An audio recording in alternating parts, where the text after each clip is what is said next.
Congratulations for being shit. Thank Well you. done for being shit, and well done for being shit. What was going on there?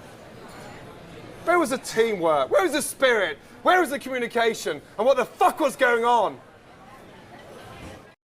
That's great. Welcome to the AFC East Shakedown. Hey, Juan, I actually gave you your moment. You were on camera, and look at him. He's just taking all the glory.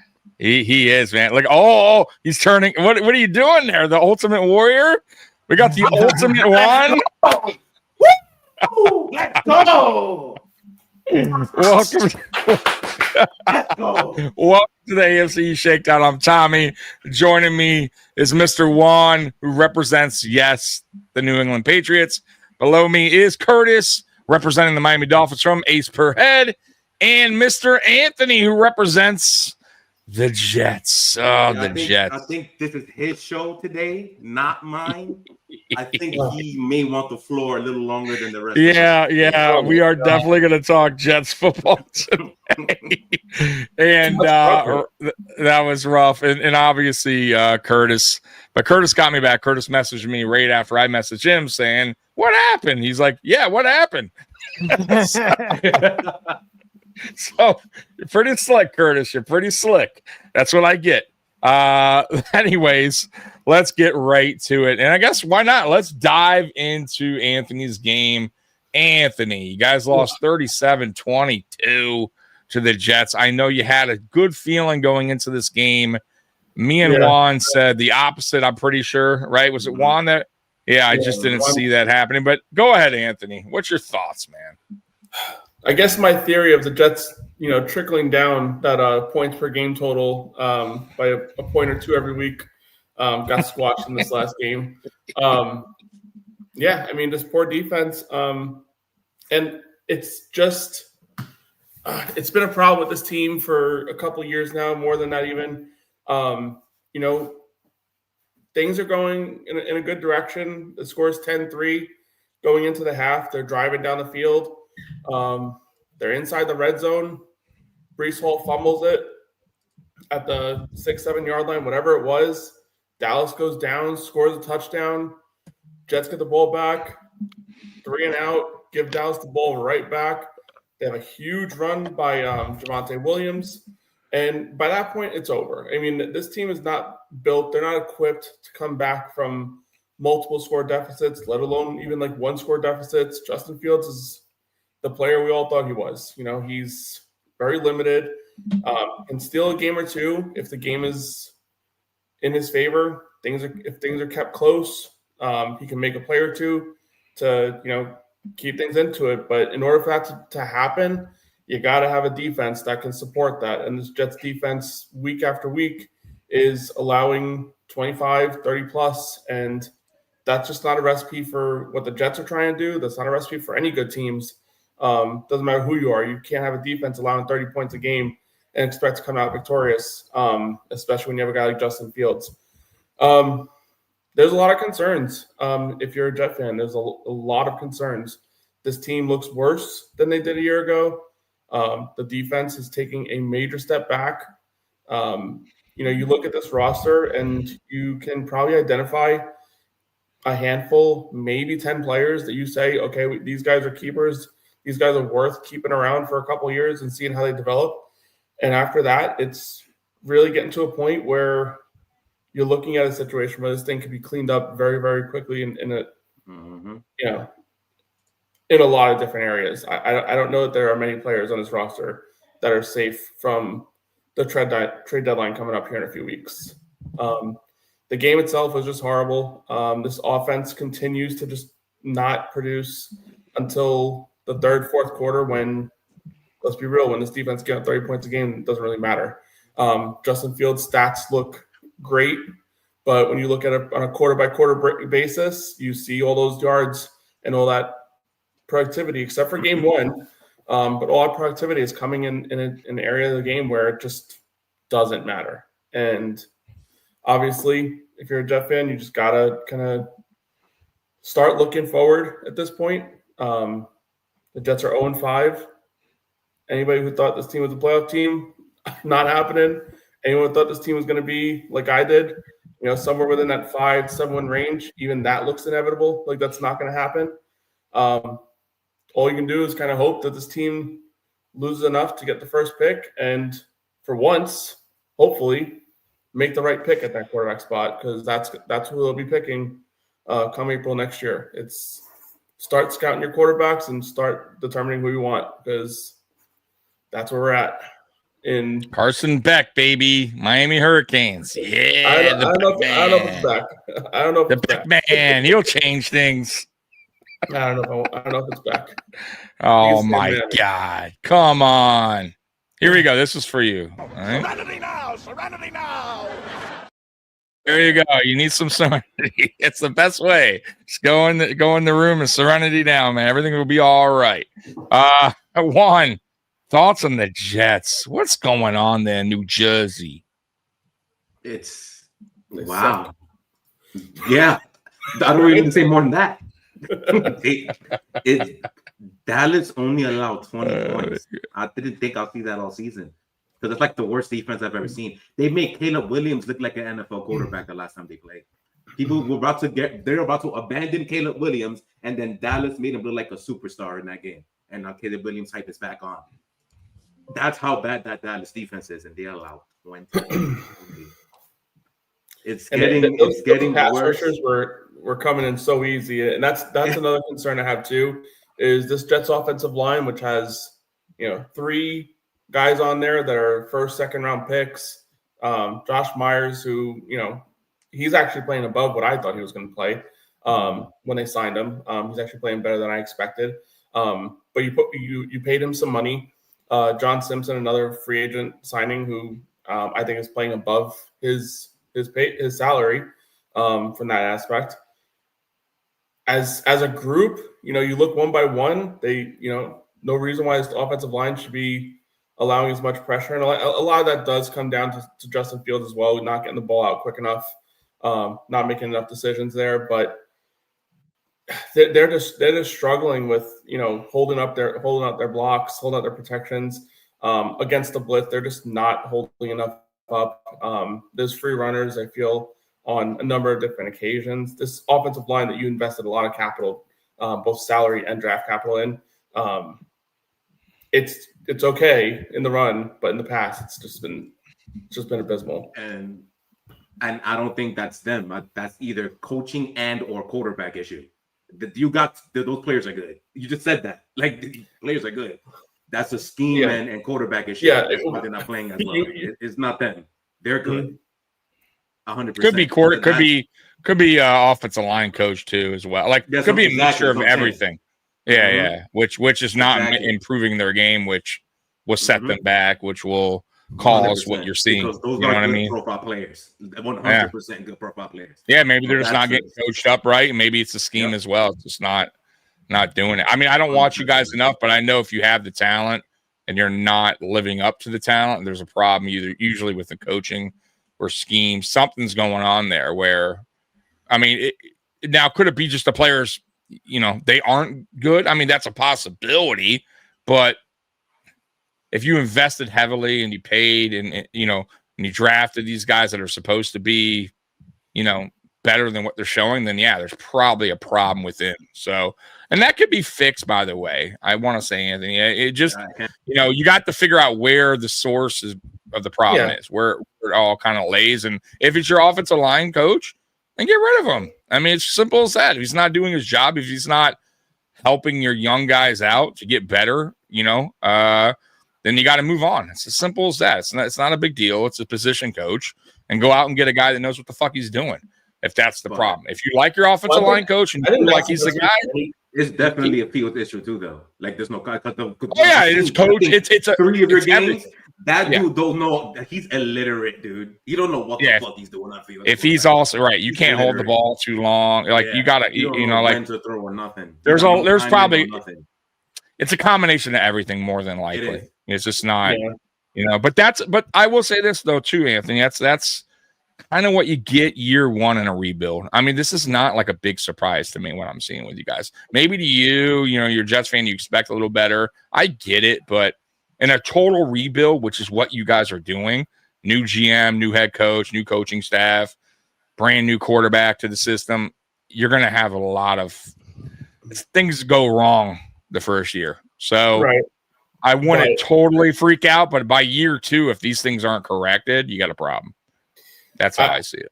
The one caveat I would say is if things don't get drastically better for the rest of the season, there may not be a year 2 for Well, that's true. That is true. You want to see some improvement. I get that as well, but the owner's not going to – they're going to give him another year. I think it's too quick to move on after one, especially if you're that bad. You're going to get good draft capital. You're going to be probably the first pick of the draft, more than likely, or top 3, top 5.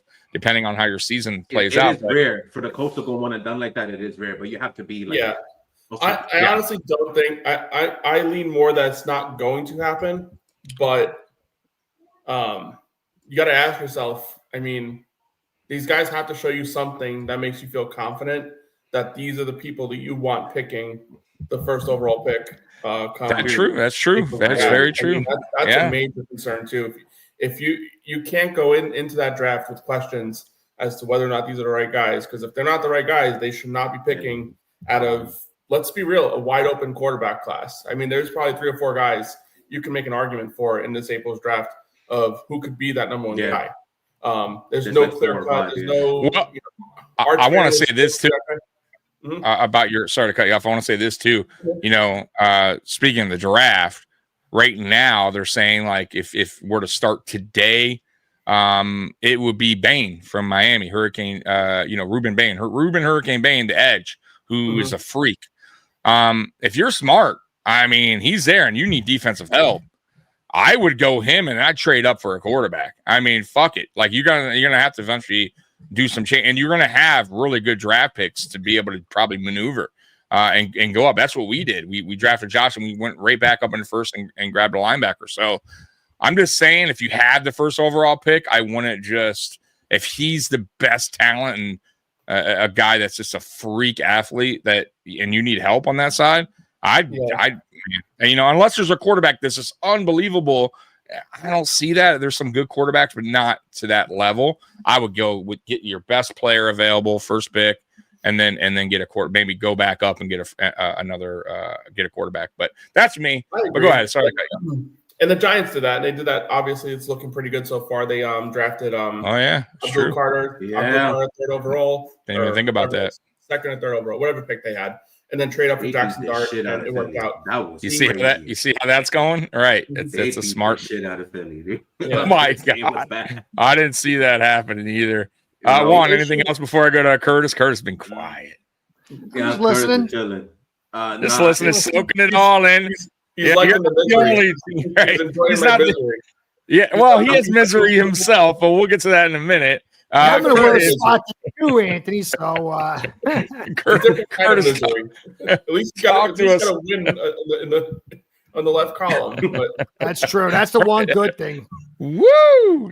Curtis, what's going on with the Jets? Yeah, go on, Curtis. Yeah. Look, they say all war is about deception. And I'm wondering, man, I look at like Bill's game plan against the Dolphins. I'm like, that's almost too stupid to be stupid. And when you go look at like the game plan, even this week, look, Fields, he was kept clean 53% of the time, which is not good. But his time to throw was 258, which is very high. Very high. He was lit 24% and had 46% pressure, double the pressure. But their play action was only 20%. The screens, 4%. That's you offset pressure through screens, play actions, and quick throws. Fields can't figure it out. You know that. So what are you doing to offset it? So either, Wilkes and his offensive coordinator are too stupid to be stupid, or they are really stupid because it doesn't make sense. You got, 22 carries. Okay. Why aren't you running play action more? Why aren't you scheming things up to get they can't even believe. I don't think they believe Fields is their guy for the future. I think everybody tanks. They know to tank. You know, Glenn I think came this is out. more of a tank job. Yeah, the Jets. come on, dude. All right, I Look, understand. who in their right mind is going to go play the Dolphins in man coverage and blitz them heavy? Like, it's retarded. You know, it's just. I mean, look, and all these like problems, and I don't know. I'm not saying they don't suck, but you know, you think about it. Just look at this little statique here. Titman, 6 pressures. Simpson, 3 pressures. Fashanu, 5 pressures. Membu, 5 pressures. So what do you do to offset it? Like, you would obviously, you know, let's check his attempt. Average depth of target is 6.8. Herbert's is 7.2, and he's got a bad offense, but he's Herbert. Tua's got 7, but he's got the quick release and like superstar receivers. You don't got a star receiver. Why isn't the average depth of target dropped? Why isn't the play action rising? Why is the screens there? The guy's holding the ball forever. I think I did. Tua's season time to throw clean is 2.39. Herbert's is like 2.51, and he's 2.58. well, he has Garrett Wilson. I don't think he's trash. He's a good receiver. No, but he's Just not a throwing that out speedster. He's not creating a lot Not of a leverage. speedster, but he's a really good receiver, though. Yeah, but it's Still not creating. really good. If you don't create leverage, then you got more guys in the box to bring on your blitz and Yeah, more confusion for your front.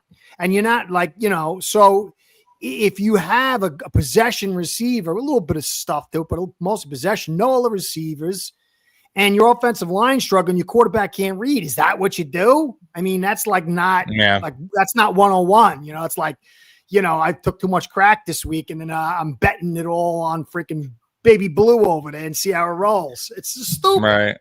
Yeah. And it could be real quick, Anthony. Are you guys sellers? I mean, are you think that there's going to be players moved, and who do you think is going to be moved by the deadline? I think so. I think the most obvious one at this point, we've been talking about him for a few weeks, Breece Hall. I think a lot of that depends also though on Braylon Allen, because you get rid of Breece Hall and Braylon Allen isn't ready to come back for a little while. You're talking about Isaiah Davis being your primary running back for the near future. And then it's an ultimate tank job. which I mean, I like Isaiah Davis. He's a solid player, but he's your prototypical, third running back, not your RB1 in a traditional sense. So there's that. I mean, that's probably the direction they'll go, because I can't see this team with the amount of holes they have investing a lot of capital into Breece Hall. Another player, I don't think this will happen, but it's one that if this team really is looking for, rebuilding this thing from scratch, a guy like Quentin Williams could bring in a lot of capital. Could really turn this rebuild around. I don't know if I'm a huge fan of that. I think Quentin Williams is a great defensive player, and his defense is atrocious. So getting rid of your best defensive player can only do harm to this team. Well, unless I will say this though, if you're getting good draft capital, there's your opportunity to get 2 for the price of 1 in the first if you're looking for a quarterback and a playmaker. Yeah. I know he's a playmaker. It sucks, but I'm just throwing that out there too. The more good draft capital you have, the more opportunity you have for important pieces that you're really missing. So you could get that quarterback, and you still could get a defensive player to make up for the one you're missing. So kind of a 2 for 1. Just throwing that out there. But go ahead. No, I agree. And I don't know how much truth there is to it, but there was rumors that Jerry called the Jets about Micah Parsons at the time because he wanted Quentin Williams. So obviously there's something there, some interest from Jerry World. And he's going a little crazy right now, and he does have draft capital now because of the trade for Micah Parsons. So that could be a good trade partner potentially. Again, not saying I'm a huge fan of that. And then you just got to look at every player that's an expiring contract. And the problem is the Jets will be sellers, but outside of like guys like Garrett Wilson, who they're not going to trade, that would just be idiotic, especially if you drafted a quarterback next year. Outside of really Garrett Wilson, like Sauce Gardner can't get traded. They just gave him a big contract, and he's kind of having a little bit of a down year this year. You don't want to really sell low on a player of his caliber. there's not a lot of players you're going to see getting a lot of, enough to move up. But if someone's willing to give you, like, if Pittsburgh needs another receiver and they want Alan Lazard to reconnect with his buddy, and you can get a 7th-round pick for him, send it. At this point, every little bit helps, and anybody who's not part of your future needs to be kind of explored for a potential trade option. If you're going to tank right. Do it the right way for once. Don't have another year like 2021, 2022, whatever year Trevor was coming out. The Jets were almost there. They were basically at the goal line. And then they go into LA against the Rams, a team that they were heavily underdog against. And pull off that upset. That was hilarious. I remember that. Yeah. And then I bet that game too. Yeah. Your Jets win me money, dude. I'll be betting on you guys. Oh, like the game that Aaron Rodgers popped his leg against the Bills. I bet. Live bet that Jets gonna win. Which is wild, right? You wouldn't think. It's just one of those things. Yeah. I like your team sometimes. I don't. What do you think? But what do you think about the question, Anthony, from Danger Zone here? Yeah, you saw Michael Carter II. Another player, he's not part of the future plans. If someone needs nickel help, or he could play some safety. I believe he played safety at college for NC or Duke. Definitely worth exploring. Again, anybody who's not part of your future needs to be considered in the trade market, because you need as much draft capital as they can get. Let's let it be known, the Hassan Reddick trade has cost them a 3rd-round pick this year. So they have a 1st-round pick, a 2nd-round pick, no 3rd-round pick.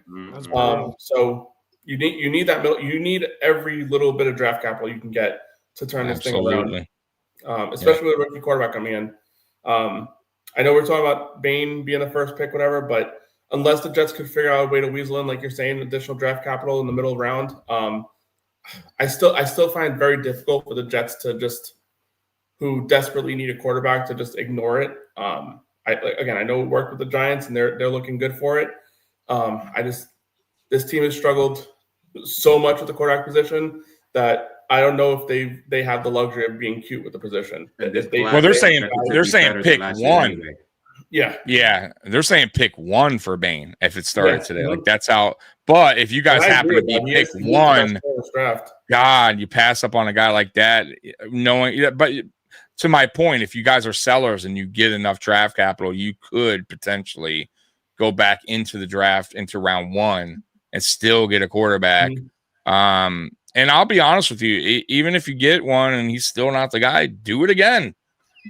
Go right back at it until you get it right. A lot of these teams give up through the draft and they start,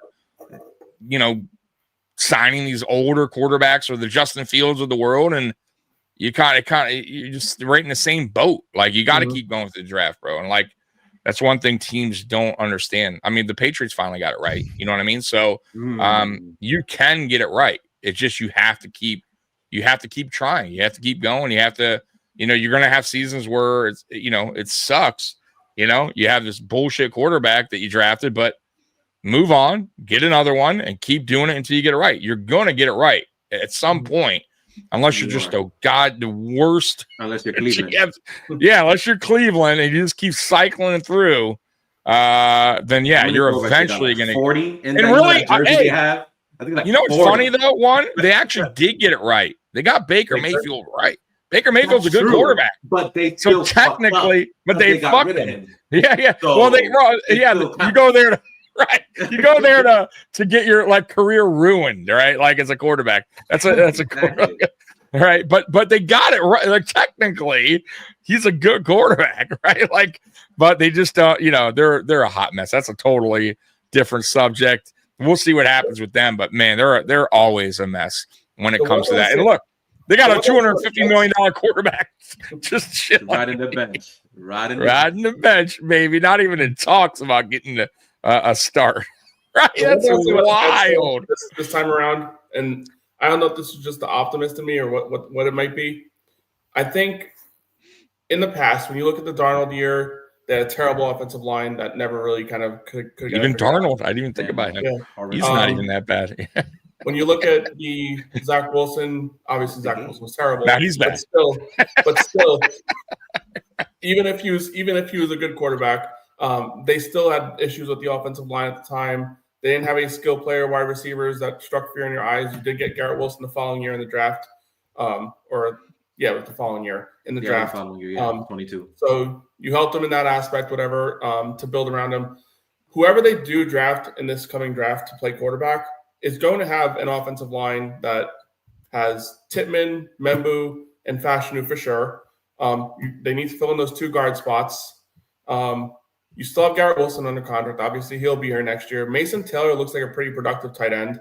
We'll see how it kind of progresses, but he seems like he's trending in the right direction so far. They're coming into something. They'll have something to work with. He'll have something to work with. You'll need to get wide receiver help. Outside of Garrett Wilson, they need somebody else there. You cannot have this cast of clowns, Reynolds, Lazard, et cetera, playing your wide receiver team, playing critical snaps. You need somebody. To me, if you draft quarterback your first pick, you need to trade back up and get whoever is like the second, third best receiver in the class. Yeah, which usually the good thing about receivers, there's usually a good amount that you can get to, and the third, even the fourth that are serviceable. That some of them are really good. I mean, look at Puka. Puka went in round 6. I mean, they're out there. Like that's one position there's a lot of, and they're pretty solid. Like, so I don't even know about trading up. You could probably get one in the 4th. You probably could. You know what I mean? My thing is, you just got to trust your scouting to make sure you exactly. You got to trust your scouting. That's an issue. I don't know. Again, I have concerns over who's currently making the picks. I would like to see a veteran presence there, opposite Garrett Wilson. Still draft a wide receiver, but they need – look what the Patriots did with Stephon Diggs and how that's helped Drake May in his development. The Jets which I knew. That was a perfect – you can get a free agent like that. Yeah, you can buy that. So exactly. You can. They need a legitimate veteran wide receiver that's going to not strike fear, because obviously the ones that strike fear are going to be your heavy you need a grown man in the room. But you need someone. Exactly. You need somebody who's going to who can make catch on third down, who can, just take some pressure off Garrett Wilson, because him being double covered, triple covered, as great as he's doing this season, he'd be doing so much better if there was just somebody else on the other side of the field that 100%. Absolutely. Even a semblance of fear in a defensive coordinator. Yep. All right. Well, yeah. Hey, you guys are 0-5. You're trending. That's crazy. You are definitely heading into the right direction of getting the first pick in the NFL draft, which is honestly, it's not a tip. Yeah. Listen, I'll say this, and I've been saying this. It's not a terror. If I'm a Jets fan, at this point, you know who you are. Fuck it. Keep losing. I know it sucks. It's never fun watching your team lose, but it's actually doing you good. You know what I mean? At the end of the day, you're getting that draft. You're going to get high draft. Yeah. I feel like every year too. It sucks, dude. Yeah, like there's nothing worse than watching your team lose week after week, right? But every Jets are picking the top 5. They're firing a new coach. They're hiring a new coach. Bro, you good? Listen, we all been through it, except for Juan. Juan's team kind of had a seasons. No, but I'm saying for a long period of time, you had one coach. Oh, sorry, you're right. My bad. We like the Buffalo Bills and the Dolphins and the Jets, and now we've had our coach for 9 seasons. But before that, it was this constant turnaround, right? Coach, new GM, coach, new quarterback, this like bro, for years and years and years, we just kept going through this. And while the Patriots just like, yeah, we're good, baby, right? Super Bowl. It's like 3 coaches for the last 80 years. It's great when you have stability, right? And the Jets have been picking. They keep talking about my owner every year. This, that, and the third. My owner's a good fucking owner. I don't know what y'all talking about. Listen, I've never had a problem with you. I always give credit where credit is due. Like in the last 7 years, yes. Well, I think he was caught up in the emotion of what you accomplished, letting go of Bill for what everything he's done. There's a lot to it. Yeah. I think a more emotion ran into the decision making at the end there, maybe for your owner than you know what I mean. But once he understood that, you have to separate emotion from winning now. Like now you're in the now, right? you can't turn back the clock, right, and go back, like get the young Bill back, get the young Tom. Those days are done, right? Now you have to go in the now, and he finally made that decision. He made the right decision. So, and I will say, yeah, it also takes luck too. We got very, very, and I mean very lucky that we sucked right at that 2024 draft class, where there was like 5 quarterbacks available. What's luck? I don't even know what that is. It's so lucky. I don't know success. Don't know luck. Right. Praise God every day, dude. That we sucked at that 2023 season was so bad. We lucked into the May, the Daniels, the Penny, all this, the Knicks. We got so. Yeah, so it happens sometimes because not every draft class. You guys did y'all went up and got Josh on a Josh 2018, draft, and that was a good draft. Yeah, that was a good class, except for Rosen. Yeah. Right. Outside of Rosen, everyone kind of worked out. I mean, even Sam. And we got him for a 2nd round pick. And he played 2 games. Right. So, that was crazy. Oh my God. But yeah, listen, man, I don't have much to say about the Jets. I knew the Cowboys, their offense would do their thing against you guys. Your defense is just totally fell off the map. I have no idea why. I mean, going from what you were maybe 2-3 years ago to almost an elite defense where teams were like, damn, playing the Jets is going to be rough. Now playing the Jets, all right, let's do it. Let's get some points. Yeah. Right? So it's like, it's wild how the turnaround.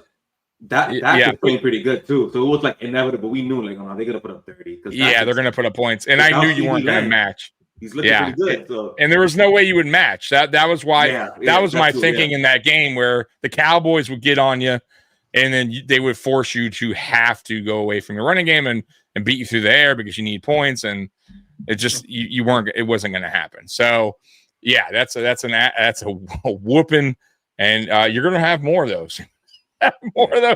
So just get ready. It sucks, but know that you're going to have some good draft picks coming up, and just make the right selections. That's all. All right, so that's enough Jets talk. We did 30 minutes of Jets talk. Let's get to the next game. Like I said, we knew this was going to happen coming in. We did. Let's get to the next opponent, next AFC East team here, the Dolphins, who had a 17-0 lead against the Panthers and blew that away. I was so scared to pick them. Remember last week I wanted to me and you so bad, but me and Juan were like, all right, we did. We're Dolphins, yeah, bro. Me and Juan, if you guys, I didn't want to watch last week's episode. We both said it. We're like, God, like the Panthers were so bad, but there's still a chance. But you know what? We can't. The Dolphins they have a better team slightly. They're gonna win. Nope. Curtis, talk to us. There's 17 points. And then we proceed to stop running the football. They go up and down the field. It was 250 yards just about to 19, 34 rushes to 14. It's pathetic. McDaniel's got no intestinal fortitude. This team is so weak. They're soft. They don't know what the fuck they're doing. Do you understand that? Enough to win, but the offensive line stretch. We spent the 2nd and 3rd round pick on Jones. First drive, he gives up his. He's waving a fart. That's how he blocks. And then at the end of the game, he does the same thing. You don't look. This team sucked. They had no quarterback, and our defense is trash. Everything is trash. This is such a joke. And all you hear now is McDaniel and Tua. You don't even hear Greer now. So this is going to be a charade of wrapped in a hope, wrapped in a lemon, wrapped in a total BS story. We might get Greer back next year. If not, they'll say thanks for being here, and they'll move him up to the upper class. They'll still be running the show. You know, Anthony, you're screwed, but we're worse. And this team sucks. I didn't watch the game. I know you were up at one point, obviously 17-0. And I'm like, oh, okay. Like, because I had you on a parlay, which thanks a lot. But I'm like, what was the turning point? Like, what, like, how'd that happen? Like, and when did you go to yourself? Basically, And we're going to lose this game. They had 2 turnovers and were playing like garbage. And we were just eviscerating with, some play actions, and Waller weren't able to run the football. And then they realized, we just got to stop blitzing. Let's play coverage. Let's just stop with 4 guys. McDaniel ran once inside with Big Ollie Gordon, -3 play. Said, forget about that. I'm done with that. Kept running to the same side outside. Became predictable. And then, I've shown multiple times the correlation to victory is much higher in rush attempts than actual rush production. It's big difference. And so we just became one-dimensional, and they just started running the football and making some plays. And then the run game opened up to be bigger and bigger, and we just couldn't score because we were one-dimensional. And it just became a thing of self-fulfilling prophecy because we were one-dimensional. They understood it. They dominated the interior with Robinson and Brown, and we have the 2 worst guards in the league, Stephen Strange, or whatever the heck his name is, and JS. I think our 2nd and 3rd round pick we spent on a guard. He's got 18 pressures and a 28 PFF grade. 28. And so, and then we got Strange, who's at the bottom. Crazy. So they just said, look, it's That's bad. terrible. So it was bad. Disgusting. It was disgusting. And the whole team shot. It's doomed. It's a total rebuild. The upper management's doing the hustle. The fans, they're just focused on, we're going to pick a quarterback and a new coach, and we're going to be fine. And they're just going to be here, the same spot 3.5 years later. The hustle's on. I mean, maybe we can get a top-end GM to keep the owner off and start doing something coherent, but we probably won't. It's going to be more the same. We're screwed. We're done. Forget about it. We're going to lose the Chargers too. Get Parcells back in the building. The W saying Dolphins' biggest mistake in the last 10 years was giving up on Tannehill a little too early. They should have kept him. His best seasons came after. Yeah, but they couldn't build around him right. We could have drafted Henry. Instead, we grabbed McMillan, the linebacker, who was like a 2.5 40, who was like a linebacker meant for the 1990s. He got injured on the kickoff of his first preseason game. We're idiots. You could give us a Hall of Fame team, and we would find some way to wet the bed. We're morons. We're going against what's his name?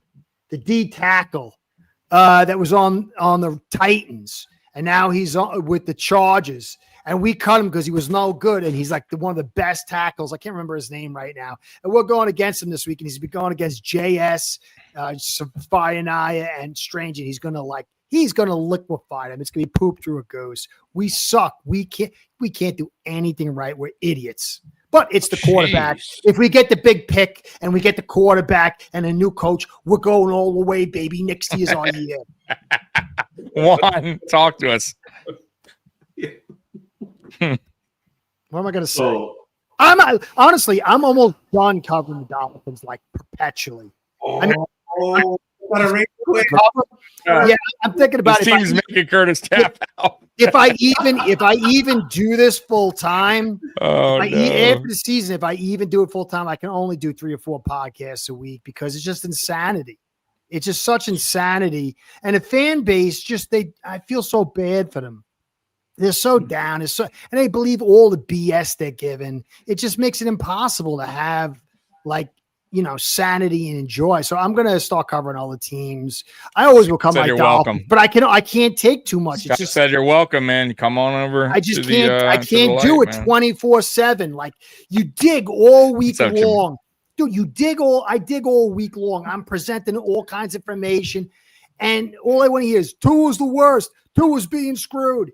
It's just almost pointless. You can't reach people that are that hurt and they're run by that deceptive idiots like the Dolphins. It's sad. It's such a look. The Jets are bad, and Woody's a bit of a dummy, but he's not like what they got over here.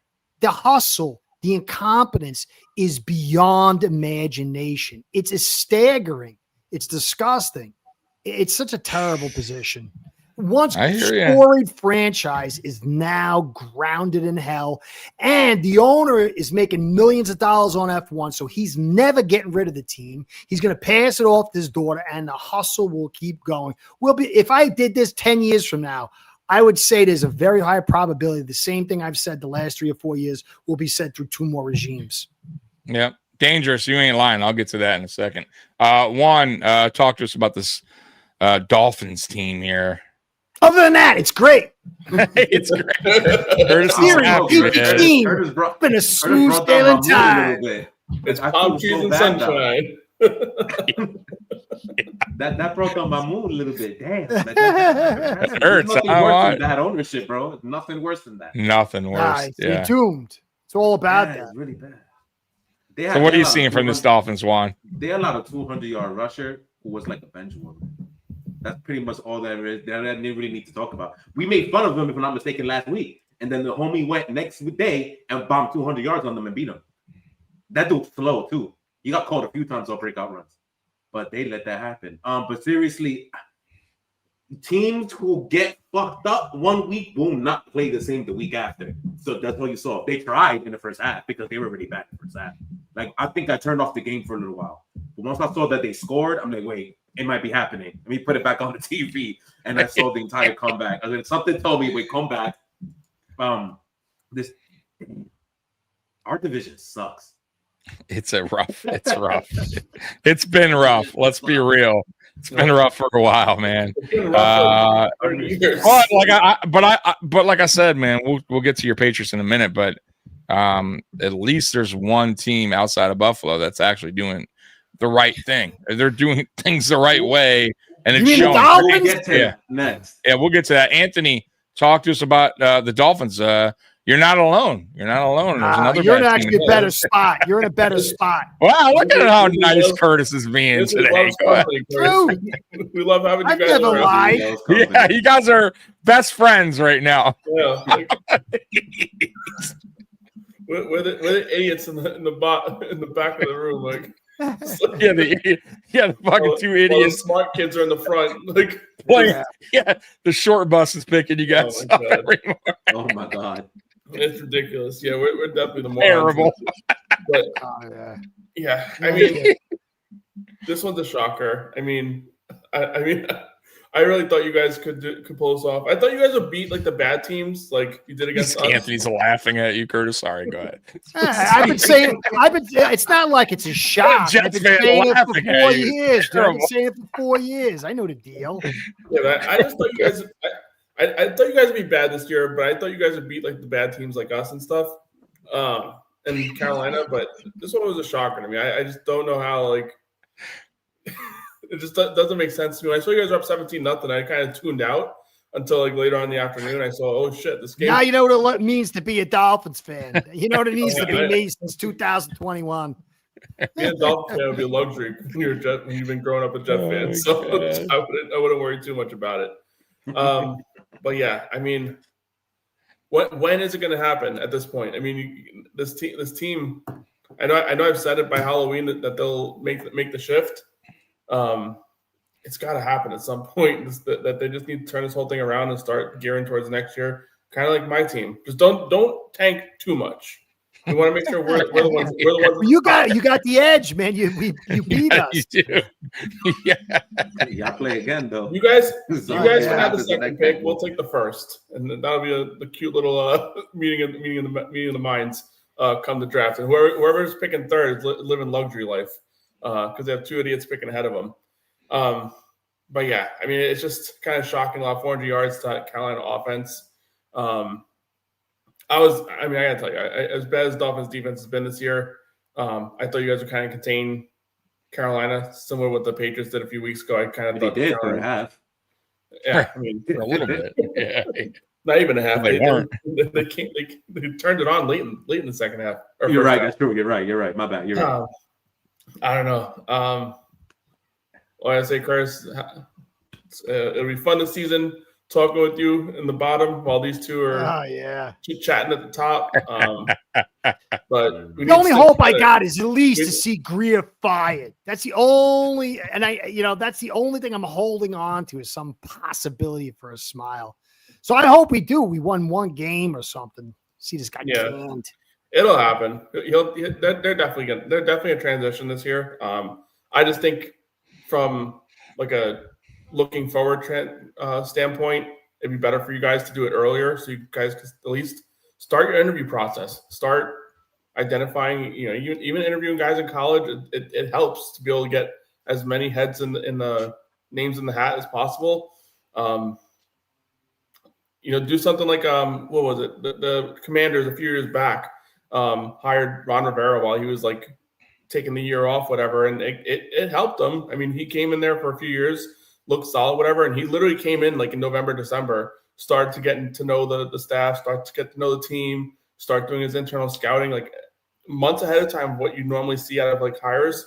Something like that could definitely benefit, but yeah, it's got to happen sooner for you guys than later. It's just it's getting out of hand. You guys are losing to teams you should be beaten easily. That just kind of talks to the tone of everything going on in that building. Yeah, because they're inept. They're inept. Uh, We were the youngest team in 2020, unprecedented picks. By 24, we were the oldest team. We got like 7 guys on the roster, and most of them suck that we've drafted. It's terrible. It's beyond the net. It's a total insanity. And the thing is, no one wants to work with us. No one wants to come here. They can't stand Ross. They don't like how the upper management interferes. So it's really just the worst case scenario because you can never get rid of a corrupt, inept owner. Yeah. That should be fun. Weston, he's a Chiefs fan, by the way, saying he would love for you guys to trade Breece Hall over there. Please don't. Like they need. Yeah, I don't think you want that. Additions over there. Jesus, they need Christ. a running back. They do. They need. Yeah, but I don't help them. You don't want that. They got enough damn championships. Victor, ownership changes what I think ultimately fixes the Jacks. A complete house cleaning and the right QB. So yeah, honestly, that really goes for the Dolphins as well. But the problem is. Yeah, the problem is owners aren't just going to be like, wow, we're to sell it. They're like, all right, you know what? The fans want me to sell it. Like, no, that's never going to happen. He's making so much money. Yeah, dude, it's super rare an owner sells any franchise unless there's something crazy going on. A scandal, or it's forced by the other owner, which is normally a scandal, like the Washington Redskins old owner, or the Reds back in the day, or the basketball team. Forget the Clippers. The Clippers, but it's rare. It's super rare. And at the end of the day, too, these guys still make billions when they walk away. So it's not like even when they're forced to sell, they're like, all right, well, I guess I still made $7 billion. All right. So yeah. Here's the one thing I'll say about Woody. Yeah, okay? I think all right, is he the smartest owner in the world? Definitely not. Is he as abysmal as I think the general public kind of tries to portray him? I don't think so. I think where he gets a bad rap is when things are going bad, he puts his hands in the pot. And I think that's something that he needs to work on. But generally speaking, he does trust the people he hires and lets them do everything that they want to do. The whole Aaron Rodgers thing, that was a decision made. Well, obviously, he's got to be involved in those conversations. But that was something that Robert Saleh, Joe Douglas came to him with and advised, hey, we just simply cannot win with Zach Wilson. We have an elite defense. We have a good running back in Breece Hall. We have a good receiver room. We just need a quarterback that can, play manageable football, score 17, 20 points a week on a consistent schedule, and we'll win some football games. And he went out of his way and made that happen for them. Now where it got tricky was when Aaron Rodgers got hurt, Zach Wilson came in and the whole building kind of quit on the team. Then the following year when things got awry really quick and they were 1-3, 2-4, whatever they were, then he started firing people, and then he started trying to make amends for certain things that the regime fucked up on, like not giving a good wide receiver 2. He went out and traded for Devontae Adams, knowing that this guy was not going to stick around for multiple years, eating a bunch of dead cap. The Hassan Reddick situation, that was one. They could have just not paid him, let his contract hold, and instead of losing a 3rd round pick in this coming draft, I think it would have been like a 4th or a 5th round pick instead. But he said, okay, we have this guy here. We need to start winning some games. Let me pay this guy. Paid him $15 million a year for the 1 year, and he's gone, and now you lost, a round of draft positioning. That's where he gets a little finicky, is that he really wants this team to do well, and he trusts the people he hires, but the problem is he's not hiring the right people. He's hiring these outside agencies like 33rd Team, Charlie Casserly, hiring these guys that have, former fired GMs to make critical decisions when, the position they really cannot keep whiffing on head coaches. They cannot keep whiffing on GMs. They cannot whiff on the quarterback decision come April. That's where I say he gets a bad rap, is when he gets his hands in the pot, because the people he's hiring are not doing what they should be doing to a successful turn.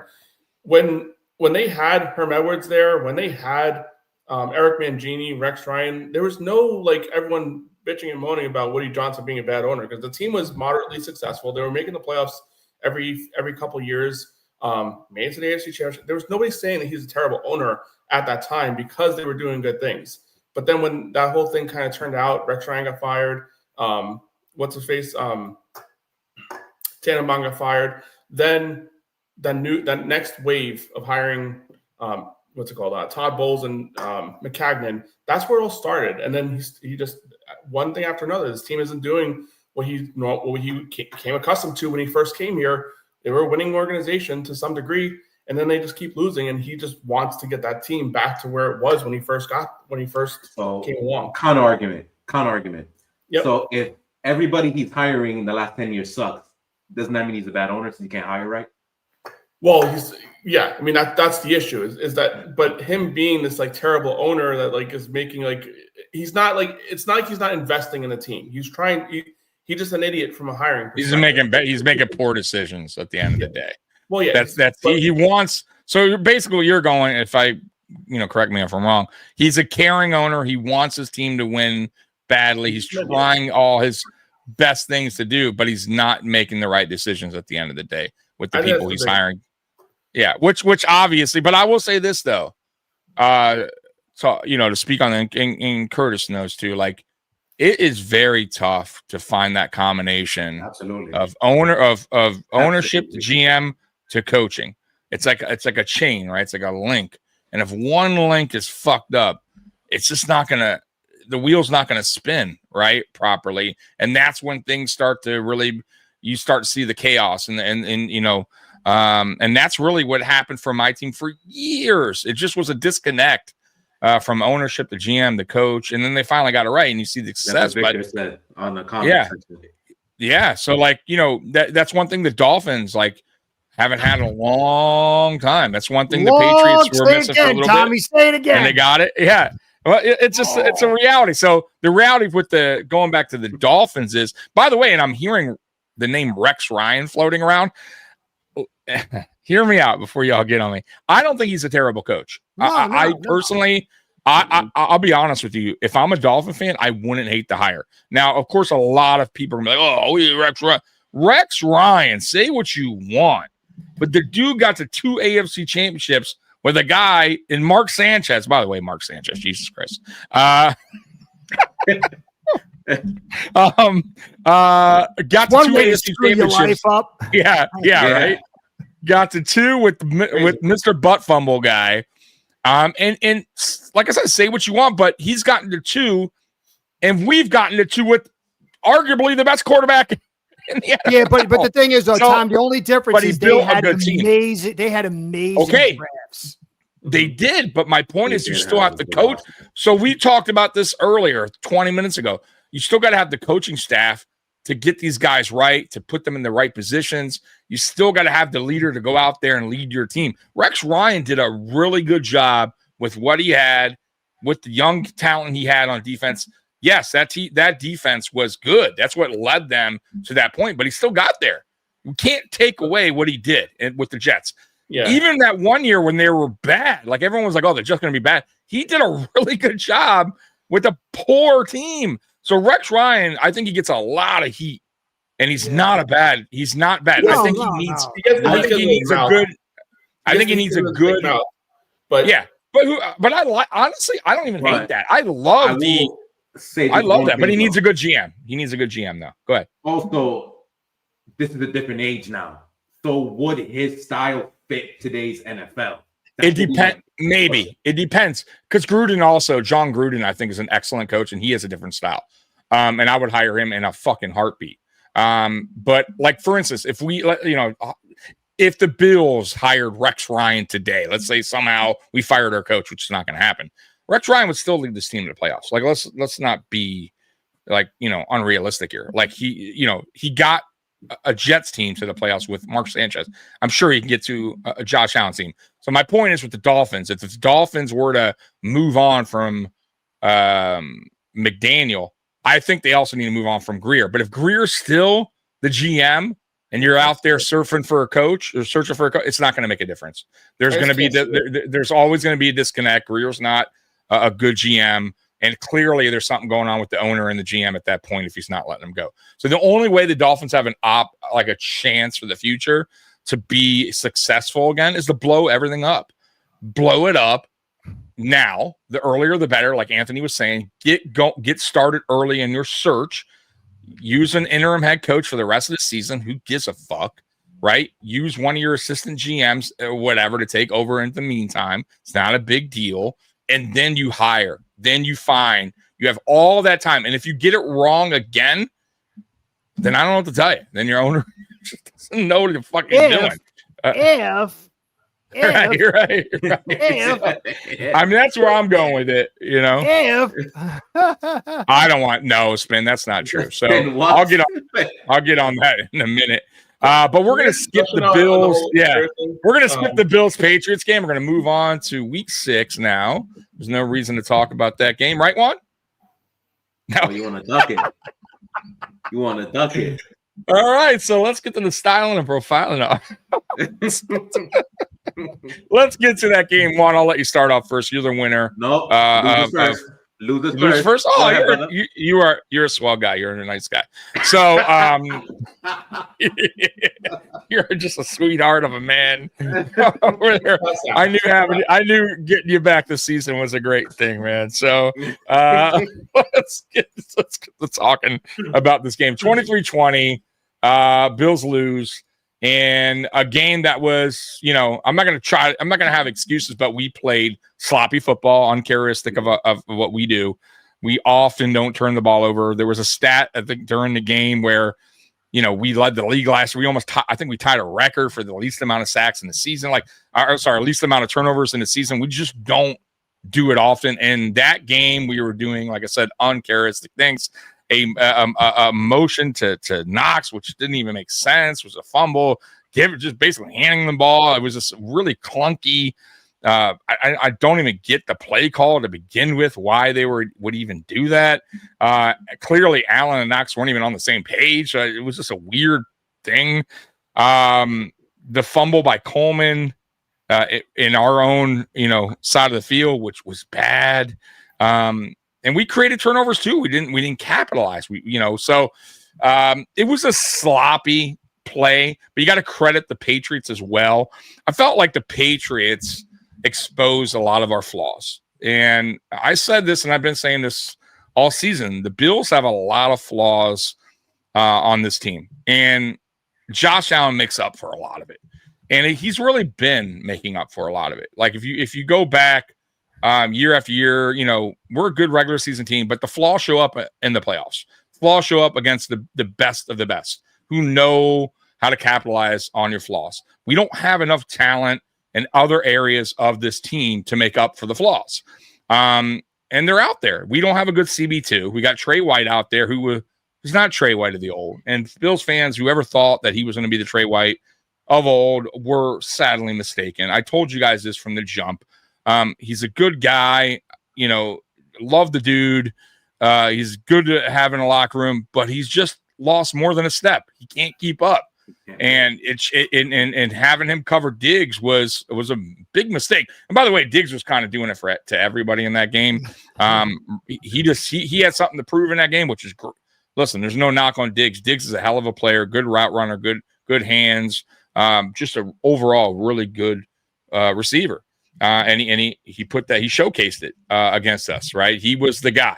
Him and May had a connection in that game. It is what it is. But look, the defense held the Patriots to 6 points, and we had 3 and going into this first half, right? Sorry, going into the second half. That's great, but I knew that the defense was not going to be able to hold that for much longer. I know this defense. I know it too well. And the offense just was not right. The offense was in a funk, and credit to the Patriots defense also, like I said, for kind of controlling the run game, which that's what they do well, and making us kind of beat them through the air. And we just don't have the talent at receiver. And I keep telling people this. The everybody eats is a mask, right? It's kind of a thing where they came up with this slogan last year, which was, hey, guys, fans, we got rid of Diggs. He's, that alpha, that, crybaby, got what, whiner. And we got this new philosophy. We're going to have everybody eats. They're not the greatest bunch. They're serviceable, and we're going to make it work, right? Because we got Josh Allen. And it just doesn't. It's false. Like, it could work if you had other great things on the team, meaning you could make up for that flaw of not having the best receiver room by having a really good defense or a Hall of Fame type tight end. We go back to when I look at quarterbacks who haven't had the best surrounding unit to work with, there hasn't been many to win Super Bowls. They've all had something to work with, right? Even Tom Brady, who I would say is one of those guys that didn't need a lot to work with, but he still had a Hall of Fame tight end, right? He still had a great head coach. He still had a really good defense. Like, there was things to make up for that receiver room not being the best. And obviously Tom Brady. Ours is Josh Allen and really James Cook. But now you take James Cook out the way. Now our flaws are kind of going, here we go. Like, what else can you guys do to make up for it? So, and I think that's another reason why when people get on Josh Allen so much, like, oh, Josh Allen, can't lead this team to Super Bowl. Guys, Josh Allen is working with what he has. It's not, this is it, right? And I think fans sometimes get oh, he didn't have a perfect game. Like, guy, they expect perfection because we need perfection in order for us to win. From Josh Allen, he has to be on his A game every fucking game in order for this team to have a chance. And that shouldn't be the case. Your quarterback should sometimes have a game where he's not at his best and the defense steps up, or the tight end or the running back. Something helps out. James Cook is starting to become that. But outside of that, we don't have a lot of talent throughout the room, throughout the team. And it's been that way. I know you spin. Sorry, Tommy. It's right. It's been that. Yeah, it's right. It's been that way for a while.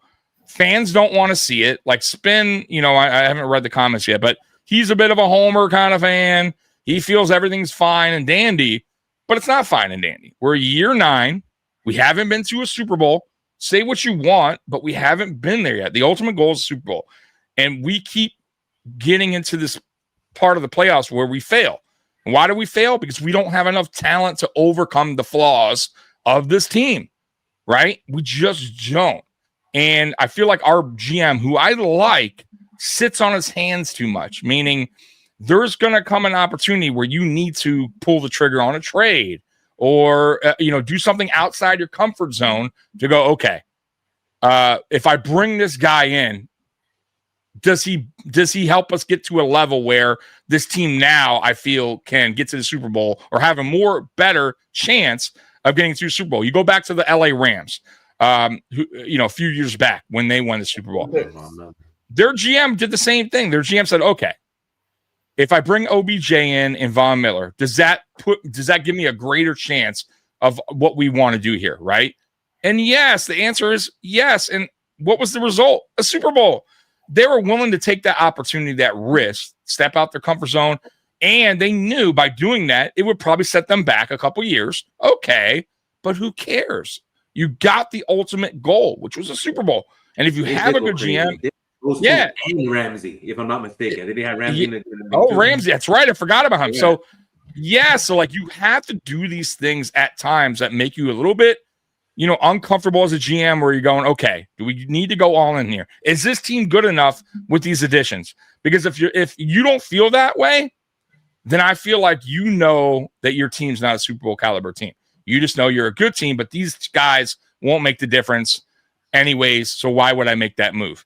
That's how I feel. And I think Brandon Beane, if he doesn't make a move in this deadline, for somebody that moves the needle, that helps this team, that means he just doesn't really truly believe this team's that Super Bowl caliber team. But like I said, that game there, 3 points at halftime, unacceptable. You will not win games like that. And like I said, I credit the Patriots for understanding they had a game plan. They executed it very well. But, the Bills have problems. The Bills do have problems. Will the Bills bounce back? Yes.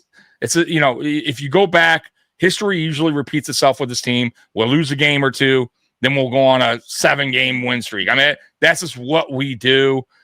But that's not my concern.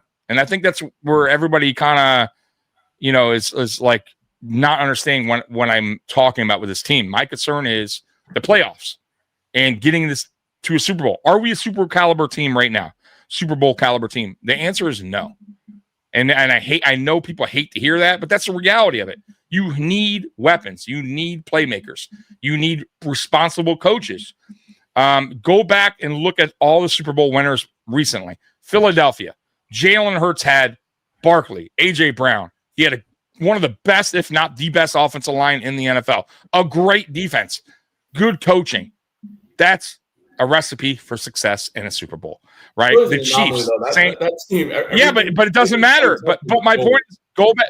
So name one time a team that had a bad quarterback won a Super Bowl. It's rare. It's super rare. You have to have things to make up for it. So the teams that won Super Bowls with bad quarterback play, let's say you're just average, Brad Johnson, Joe Flacco, what'd they have? They had great coaching, great defense. They had things on the team to make up for the flaw. Right, but it's super rare. But it's rare though. It doesn't happen a lot.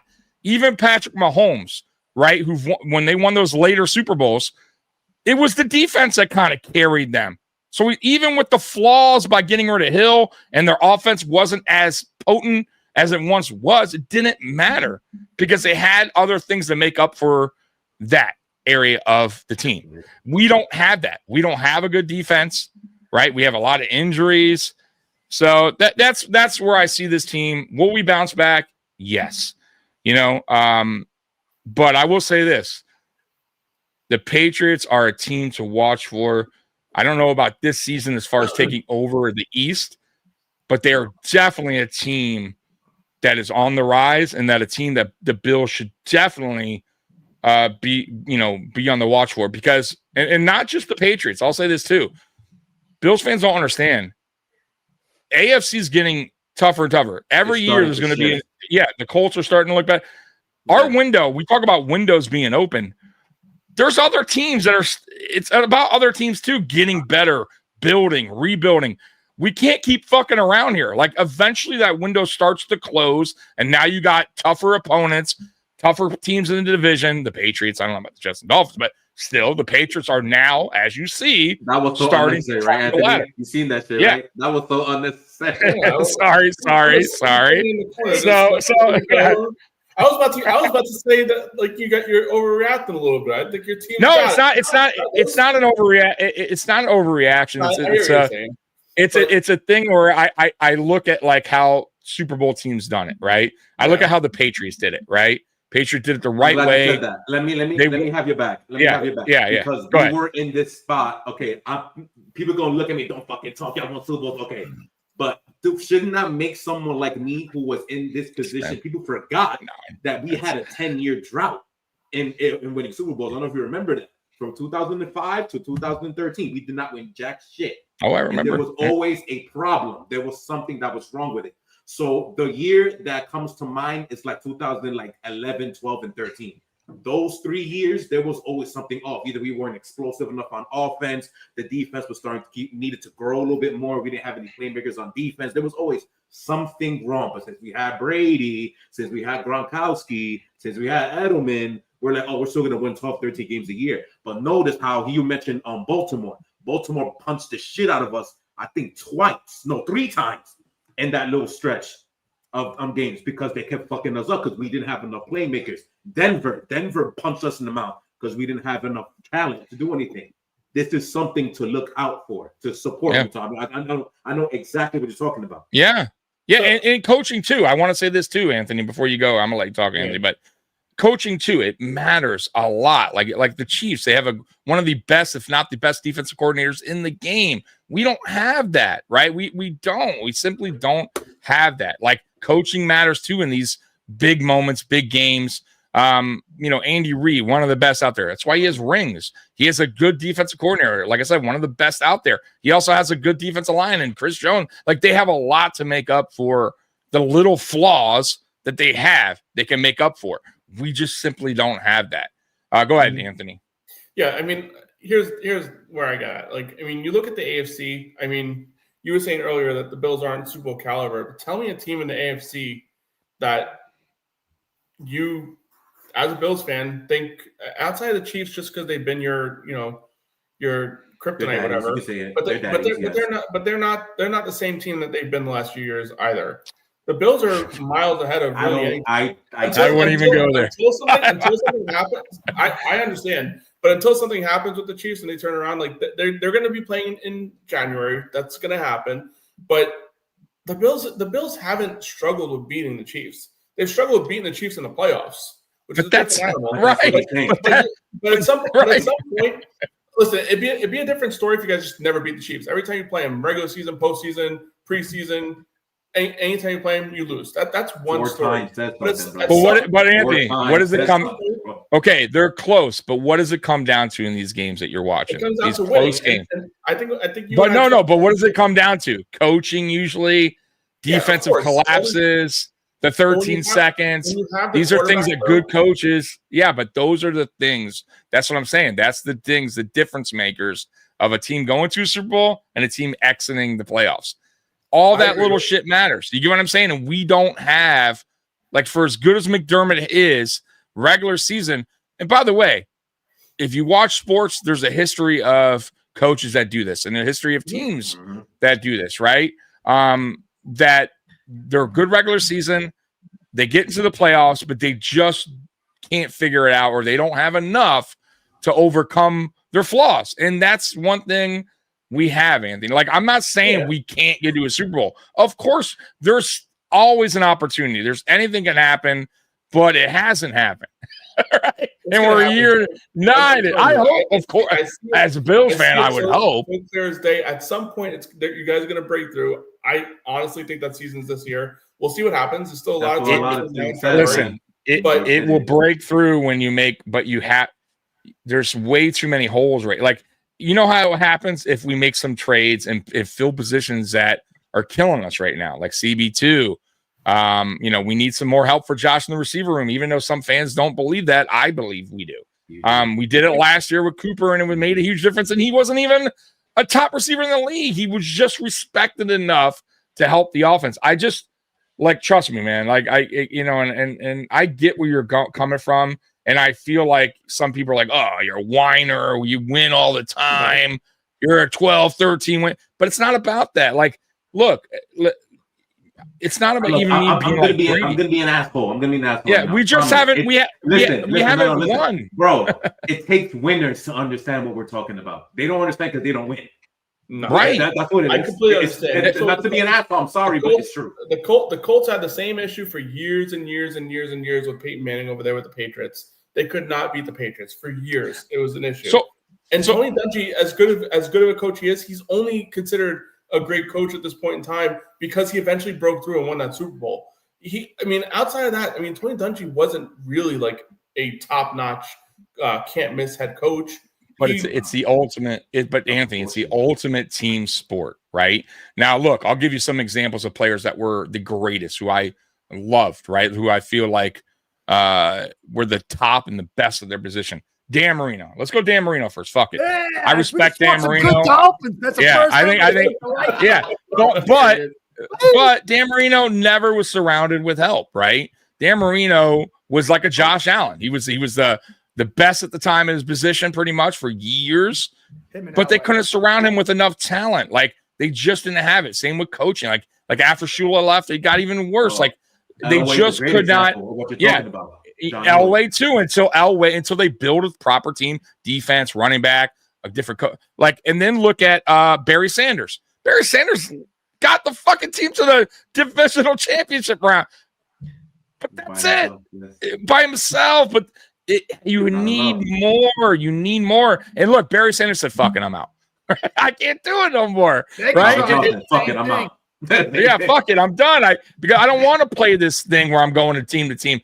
You know what I mean? And I respect that. That's fine because he wasn't going to win in Detroit. They never had a good quarterback for him. They weren't surrounding him. And I feel like with Allen, with Allen, like I feel like our GM's like, you know what? He's such a great quarterback. We don't really need to surround him with these talented receivers. Like we think he can do it. And that's a bad way of thinking. I just don't like it. And that's the whole everybody eats and everyone's buying into it. Guys, have you looked at the receiving numbers this year? No one's consistent. Nobody. We had one receiver go over 100 yards week one. Outside of that, I don't think anyone did. Someone got to trade for, but I can't think of it at the top of my head right now. It's been the best one, Olave for the Saints supposedly, and he's on a rookie deal. That would make sense, but once again. And to me, I'll be honest with you. Like a lot of fans are like, "No, go defense." I don't somebody on the radio the other day here in Detroit was talking about the Tigers not making any moves in deadline, and that was a mistake, huge mistake. And the caller, because the caller called in and said, "Man, I really wanted pitching or bats or whatever." And then the radio host's like, "I really wanted bats or pitching, whatever." But he's like, "You know what? I wouldn't even cared if it was something I didn't care for, but it was something that moved the needle. Like at least they're trying to get better. So even if it wasn't a bat that I wanted, but it was a great pitcher, I would go, you know what? Okay, I'm cool with that. At least it's something that provides something to the team that can help us win more games." But you went out and got traded for 40-year-old pitchers and just you piled more garbage on garbage. Like that doesn't even make sense. So like for me, I get where the Bills fans like, "Oh, we need CB2, we need save, we need." Fine. I don't care. Like I want a receiver, but it doesn't matter to me. Just bring somebody here that can at least move the needle a little bit that gives our team a better opportunity. That's all I'm saying. So everybody. So who is the team in the AFC that outside the Chiefs? Scott, you're missing a point. But who is the team in the AFC that really you think strikes fear for the Bills?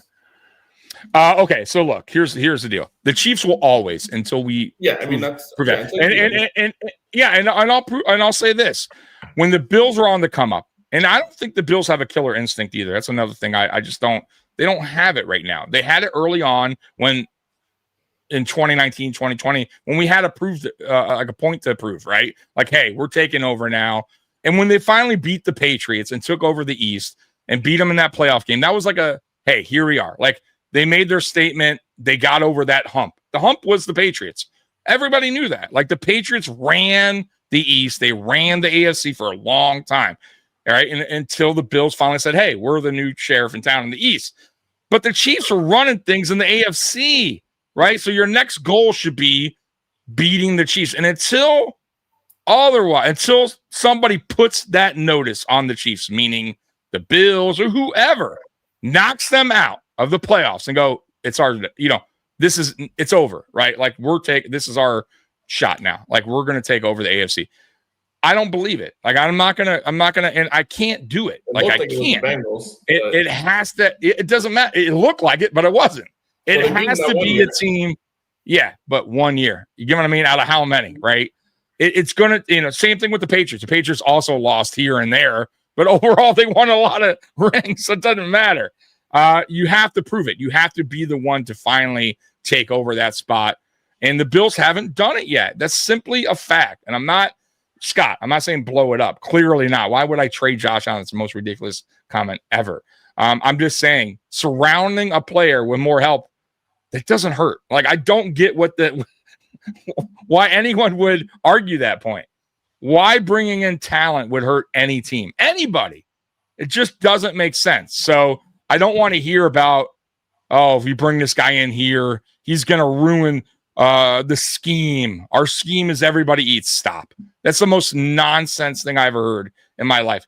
So Juan, I don't know if you heard it. So they think if we bring in a top caliber receiver that it won't work for our scheme. It's the most dumbest thing I've ever heard in my life. So you're telling me if we bring in a good receiver, like a really top-notch receiver, our coordinator would just go, you know what? I got to stick with what we're doing. Even though this guy's getting open, we're going to continue to just everybody like, no, stop. And that would be very unfair. Yeah. And Allen would all of a sudden go, I know he's open, but I have to go throw it to Keon Coleman here. Like, stop it. Like, that's the most nonsense thing I've ever heard. If you bring talent in, you're going to use the talent, period. And if you don't, you should be fired. That's how I see it. Anyways, Juan, go ahead. Golly. Long time coming. I feel you, though, dude. I understand every word. Frustrating. The same thing. We finally got over the hump, and it took Pete Carroll being a retard for us to beat them when we got Revis and Browner and all those defensive players to build the defense back up to par. I understand everything you're going with it. I understand. I just can't think of who.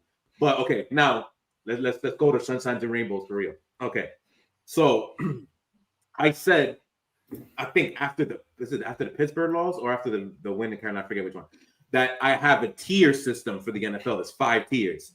I said at the time we were 4th after we beat up on Carolina, I think is what I said. Mm-hmm. After a win like this, we're gearing up for tier 3. Tier 3 is you're mediocre, like you're gonna win 8 games or something like that, and maybe bullshit a playoff appearance. I think we're probably heading up to that tier. I had you at 9, by the way, Juan. Yeah, I have it at 9 now too. At first, I had it at 8, but after Sunday, I'm at 9 now because we're actually can beat someone. That's what I was waiting for. So we went from playing the worst team in the fucking NFL in week 4 to the best team in NFL in week 5, and we went in and we beat them.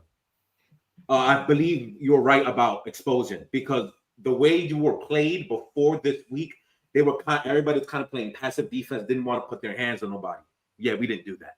We played about 50% man coverage in that game, and we punched your receivers in the fucking mouth. Exactly. And then they got exposed for the first time. Absolutely. Yeah, that's why I told you, I think the day after the game, you needed this loss. Now that this loss happened, your flaws are now on display. Now your coaching staff, assuming they can do something about it, will be able to get on everybody's ass now. So this tomorrow should be a nice win against Atlanta because the rest of y'all are going to play hard. I would hope, but that's a great defense, and we'll get into that game later. Absolutely, they're a really good defense. Yeah, go ahead, Juan. But we have a fucking quarterback. He's here. He's fucking here. Yeah, I like him. He's a lot of Allen. He's a lot of Allen tendencies, by the way. He came up clutch. He runs. He's mobile, big quarterback, good arm. Yeah, go ahead, Juan. Sorry to cut you off. I like him. I'm not gonna lie. Don't make fun of me. I was emotional. I'm not gonna lie. And I'm not crying, but like I don't blame you. Like a proud dad. I'm just like, look at him growing up. Look at him. Because I've never seen Juan, he made great plays, by the way. Like we had him multiple times, literally, and you literally were dragging him to the ground. yeah. He made that. Like, I'm so happy. So happy. I didn't have that with Brady because I was young when Brady was in that stage of his career. I was 10 years old. Like I wasn't really knowing what was going on, understanding it. Right? Yeah, I didn't get it. But now I'm seeing the kid from his birth, and now he's growing up to blossom into being this beautiful flower. I'm so happy. But no, I'm gonna save the but for when we go through the Saints because I have a lot of shit to say about that. I'm trying to stay happy and positive because it's a happy and positive game. This is the defense's best game by a fucking country mile. By a country mile. It was actually pretty impressive, and it gave me more brownie points for Mike Vrabel. because he's doing this without a real defensive coordinator, because our defensive coordinator unfortunately has cancer, so he has to go get his treatment and whatnot. So this is Vrabel and his assistant fucking calling the defense, and it was a sensational job. I'm really happy. I'm really happy to see that Spillane actually stepped his fucking game up and played like the version that we thought he was gonna get, forcing that Keon Coleman fumble. He's caught a pick the week before that. He's making tackles now. He ain't getting his tackles broken anymore. Thank God we have one good linebacker. Thankfully, my defensive tackles are fucking monsters. Barmore's such a beast. Mil Williams is such a beast. We got to get better at edge though. That's the problem to me. Because you guys still moved us in the pocket a lot, regardless. Even with those two doing some damage, Allen was still able to freely go around and look around. Thankfully, we had a lot of time. Allen had a lot of time. That's my point about the receivers too, by the way. All that time, and I think the announcer, even though I don't like him too much, Collinsworth, he did make some good points in that game. He's like, all this time he has to throw in, they have nothing to show for it. You know, and I'm like, exactly. We have Christian Gonzalez. That's what the corner in the league. Yes, but our receivers, I gotta say, been struggling against everybody. Imagine they went against the best of the best, and they wasn't going to change. My boy. Marcus Jones, though. I got to give props to Marcus Jones in this game. As a corner, he was sensational. He, for the most part, was following Shakir around a good amount and was able to help out a lot. That pick, even though I think Josh blamed himself for that pick, though. But that was on. That was a great play, though. He was there. Yep.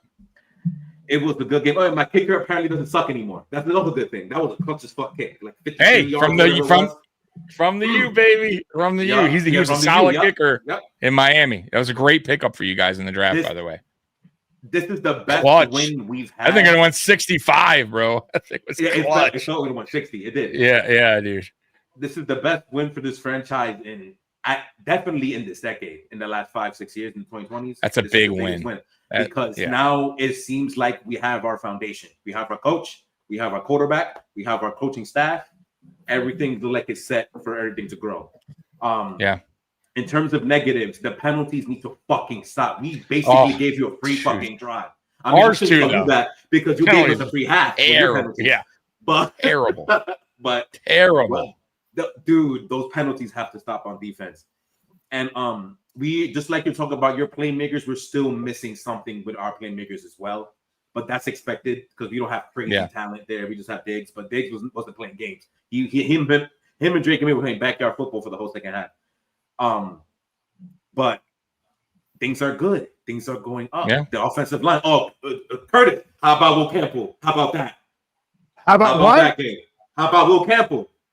Oh yeah, he had a great game. Bro, how about that? Lock Joey Bosa the fuck up by himself.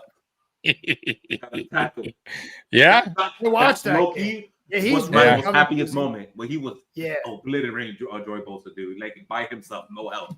Just killing. Got the tackle, got the quarterback, got the I don't coach. like this one. Curse was I'm not liking this. Spin. Spin saying Chase Higgins, I'm moving the needle for the Bengals. Okay, that's my point earlier, Spin. They got them, yes, but they have so many other flaws. Yeah, but they have flaws right. They can't just do it themselves. They got flaws all over. It's not enough to make up for the rest of the flaws that they have. It's just not enough. Don't stand up. Don't stand up. Don't stand up. Oh man. Yeah. Will Campbell did play good. He definitely did. All right, is that it, Juan? I'll go to Curtis. Yeah, because I have a lot more bad things to say, but I'll say that for the thing. Well, Curtis, what's your thoughts on the game, man? Well, I think a lot of what you were saying is correct. The run games got stalled on both sides, but Diggs really had the best game amongst all the receivers. You guys just didn't work. Shakir had a nice game. I think Kincaid, I saw a couple of catches. Coleman had some stuff, especially late, but nothing really explosive. And Allen was just kind of working in that small area and couldn't get anything explosive. And then it was a little bit of sloppiness late, but then May just kind of made some big plays. It was just, really when you look at it, the run games were about the same, but Diggs and May outplayed Allen, although Allen played great. But the defense of the Patriots, I mean, Gonzalez had 2 or 3 big plays, especially at the end. I think it was Shakir on a comeback. Yeah, so it was a close game. Yeah, it was a close game. But, May made a few more bigger plays. It's not because he's better than Allen. He just did. The one where he's going down on his knee and he got the ball. Yeah, that's great. Yeah. And Diggs was playing, revenge tour. And I thought the defense was better. The defense had more talent than the Bills. And, I think the Bills play good on defense as a team, but they don't really have great talent. Exactly. There's some great talent on the Patriots. They still got holes, but you got Gonzalez, those 2 DTs, and some nice pieces around it. So that was really but it was surprising in your house. And yeah. Yep. So the Patriots really. I will say this, when it comes to that, we actually in the last 5 or 6 years played better at Buffalo than we do at home. That's actually documented. It's kind of weird. Once we go to you want to hear a lot better. We do too.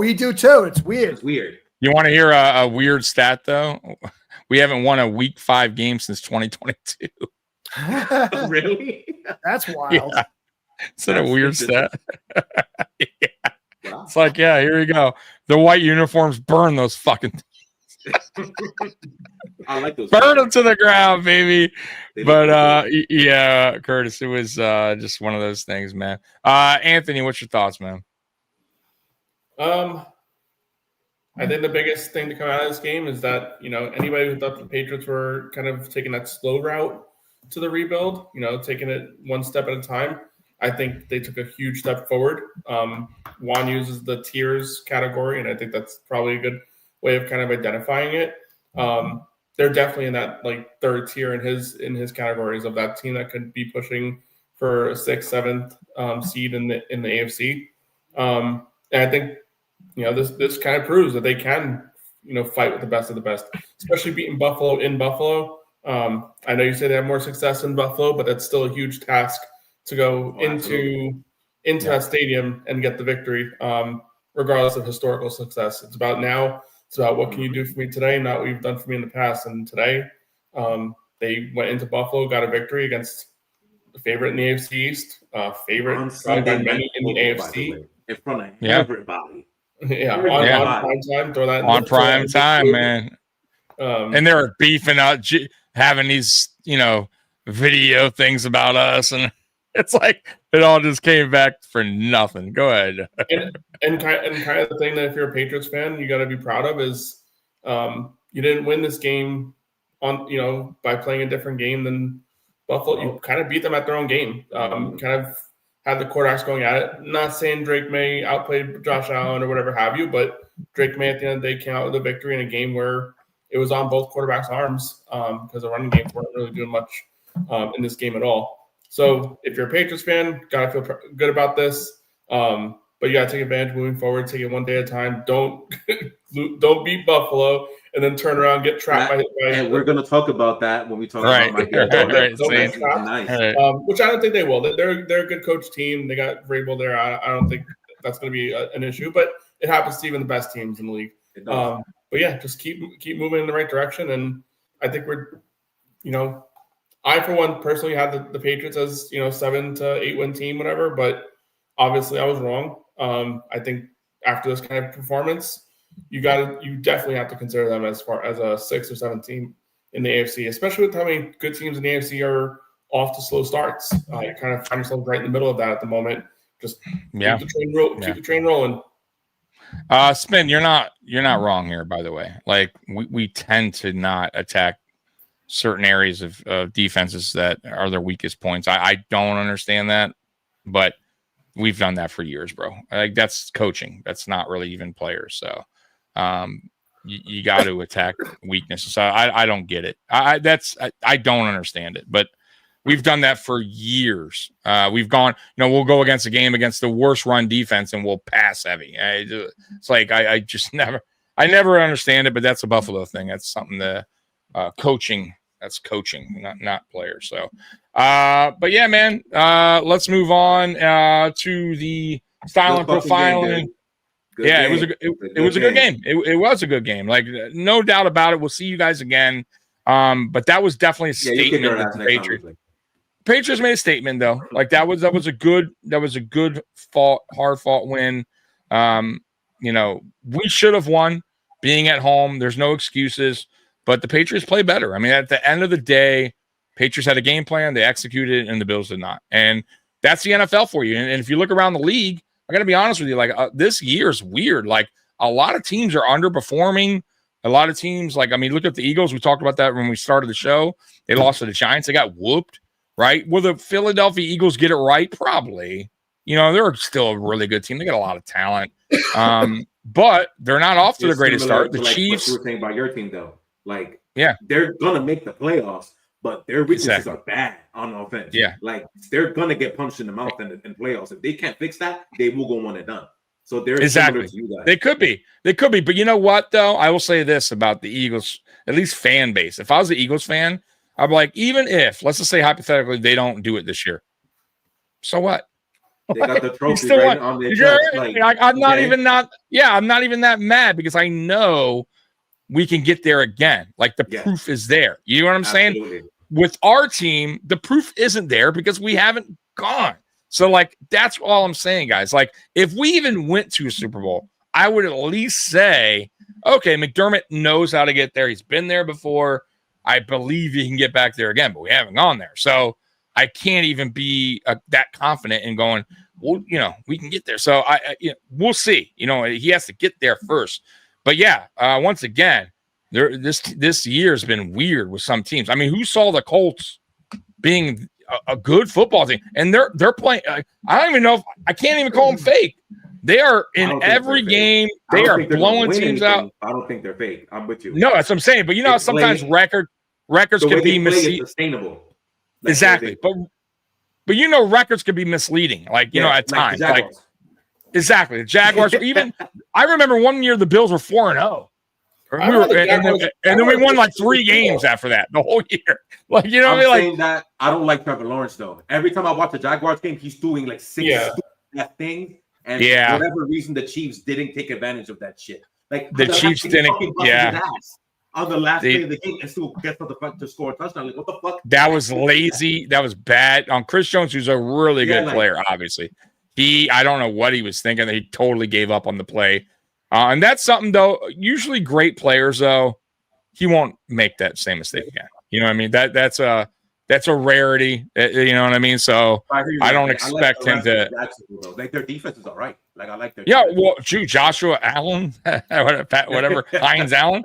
Dude, that's a good bro. I would love for him to be on my team. Like, dude, that's a playmaker. That's what I'm talking about when I'm talking about playmakers, guys that can, move the needle. And we just don't simply have it. We have Josh Allen, James Cook, and we have a lot of B plus players. I mean, that's just the reality of it. So, and coaching doesn't make up for it. And that's what I'm talking about flaws. Like what else can correct or make up for those flaws? And we just don't. I just don't see it. It's been that way. So anyways, moving on. So let's get to the style and profiling Buddhist man. All right, Anthony, who you got, man? Anybody? Anyone? Bueller. Is there somebody? Bro, you yourself. You. Yeah, you're style and profiling. Yes. It's fucking waking up and being. It's a great thing, Juan. I like that. I don't think anyone's ever. Yes, I did. Did you style provide yourself one year? Yes, I did. Anthony, are you going to make it? Are you going to do it? Are you going to style provide? Not just yet. Juan, you're the only one. You still have that hat on. For having that hat on, you are silent and profiling, bro. Juan is not lying. All right, I'll go me for style profiling, but I'll give an honorable mention to Garrett Wilson. This guy, I mean, how he still goes to the podium week after week with a smile on his face and with ultimate optimism. I mean, I don't care what this guy does on the field anymore. This guy should be like he should get an award for being able to stand at the podium and actually have some faith in direction. He's had to deal with quarterback play from Zach Wilson, Mike White, Aaron Rodgers, in a situation where Aaron Rodgers kind of ignored him after the Devontae Adams trade, to Justin Fields, and every single day he comes out there with a smile on his face. I hope and pray that the Jets nail this quarterback pick next year and actually give this guy somebody who can deliver the football, be effective. Because if this guy had a legitimate quarterback play, he would be conversated so much more in his abilities. I mean, he's talked about great and all that stuff, but just imagine what this guy could be with semi-decent quarterback play. This guy's on pace for like 1,300 yards this season. You wouldn't even think about it with the way this thing is going, because he's the only target. He's getting all the targets, rightfully so. But man, I mean, happy he signed a long-term contract, because if he didn't, he'd probably be freaking begging his way out of town after the season. But he's here long-term. Jets do the right thing. Get this guy somebody who can actually, feed him the way he should be fed. So he gets the respect he deserves around the league. It reminds me of Eric Moles back in the drought years for us, man. 10,000 yards, and he had 5 different quarterbacks, 3 head coaches. 5. Jeez. 3 different offense, and he still put up 10,000. Like, that dude was amazing. Like, I know, like, that's a while back, but Eric Moles was so good, and I feel so bad for players that stick around these shitty ass fucking teams for so long, and they get nothing to show for it. Like, honestly, like, it's not like, as a fan, you're like, you want him to stay, but at the end, you're like, damn, this dude's so good. He got to go somewhere else and just like shine, right? Like, I don't want to, but I feel bad he's dealing with what he's dealing with. But yeah, it's terrible, bro. It's like, dude, you feel for the players. Like, it's like, dude, why are you even here still? Get the hell out. Run. I will say this, nowadays though, it's rare that a player sticks with a team like that doesn't demand a trade or wants out. Like, it's rare that a guy goes, I'll stick with you guys, even though they know that shit ain't going anywhere. Even though he can go basically anywhere else and be recognized. Right. Any other team. Imagine a good quarterback, right? A player like that. That's what I'm saying. A player of that, like that has that, that can work with any quarterback. And that's my point. Like, when I said about Moles, 5 different quarterbacks, all these head coaches, and you still put up those numbers, that tells me you could go anywhere. And imagine if you had a good quarterback. Not even great, good. Oh my God, dude, he'd have 15,000 yards. We'd probably talk Hall of Fame. But nope, that wasn't the case. So a 2-touchdown game with Joe Flacco throwing in the football. Exactly. That's what I mean. Right. So who do you let's see the boo this man. All right, who you booing? I gotta go with Aaron Glenn at this point. I mean, come on. Damn, booing the coach. All right. Well, I mean, they're 0-5. I mean, you can't keep booing defensive players. You can't keep booing the defensive coordinator. At some point, the same shit's happened week after week. Penalties have been consistent. At some point, you gotta boo the head coach. This thing's got to turn around. If it doesn't, I'm telling you, there's a chance he could be one and done. I don't think they go that direction. Damn, that would be wild. Yeah, but there's a legitimate chance if this shit keeps rolling the way it is, they're not in these games. The only game that they looked semi-competitive in was week 1, and then obviously like the week 3 game where they eventually came back against Tampa and all that just to fail and get up a game-winning field goal drive. Like, this team has not been in games. Some of these scores have looked closer. We talked about in the past few weeks, like a lot of one-score games. These look cute in the scoreboard and stuff like that. And at the end of the season, you might say, "Oh wow, the Jets are right there with a lot of these teams. They might be 0-18, or whatever the case may be." But look how many games they were in one score. But it doesn't matter. Like, they're not really there. They're finding themselves there closer and closer because they're finding garbage time yards, garbage time scores that eventually make the scoreboard look better, but that's not an indication of what this fan base wants. Aaron Glenn said in his preseason press conference, or his pre-regular season press conference, last press conference of the year, someone asked him simply, like, what are you expecting out of this year? What do you want to come out of this year? And his quote directly was, I want to put a team on the field that the fan base can be proud of. because with that, you expect wins to come along. Well, he's failing at that objective. He's failing miserably. This fan base is not proud of this. We're not proud of losing 37-22 against the Cowboys. We're not proud of losing 30-10 against Buffalo in a game that did not even 30-10 looked better than it was in that game. Like that, as bad as that scoreline was, the Bills let off the gas at the end of the third quarter. Which we do, yeah. We should have scored 40 plus. Yeah, that score could have been a lot worse than it was. Bucks, they let their foot off the gas. They started playing prevent defense late in the game and let the team back in there. This is not stuff that's going to make us proud. Yeah, if we won that game, would have been happy. Yeah, sure, but you cannot ignore the flaws of the fact that the only reason they came back in that game was because Tampa completely changed their game plan. I hate that, dude. They almost got screwed by it. Pisses me off. Field goal, but regardless, they still won the game. The Jets still lost, and we're 0-5. And something's got to happen to make this better. I look at the next 10 weeks of the schedule, and I don't see many wins. The only wins I see, and that's only because I'm playing like the flip the coin and you're gonna say the Dolphins, aren't you, Anthony? No, that's not even the game I'm picking out. Is Carolina, but they just beat you guys. And are we any better than you guys? I mean, the only hope I have is maybe we have a home game, but does that even matter? Like the Jets are in a situation where as long as the other team has a quarterback that can deliver accurate passes, they're in a 10-point hole. It's just going to happen. This defense is that terrible. And again, we talked about it earlier. If Justin Fields doesn't have a lead and doesn't have the ability to play that slow game of run the clock, run the football, they're not going to win games. And you cannot do that when you have a bad defense. And coming in as defense coordinator, I know he's the CEO type, but you hired a terrible defensive coordinator as one of your key hires. You hired a terrible one. I said something last week about how he was a one-and-done head coach, one-and-done defense coordinator, but it gets worse than that. Over his last 6 years as a coach, he's been one-and-done 5 times. And the only year he wasn't one-and-done was the year he took off from the NFL. And he's looking to be one-and-done again this time. I mean, his last 6 jobs, he wouldn't have lasted more than 1 year. That tells you this guy needs to be gone.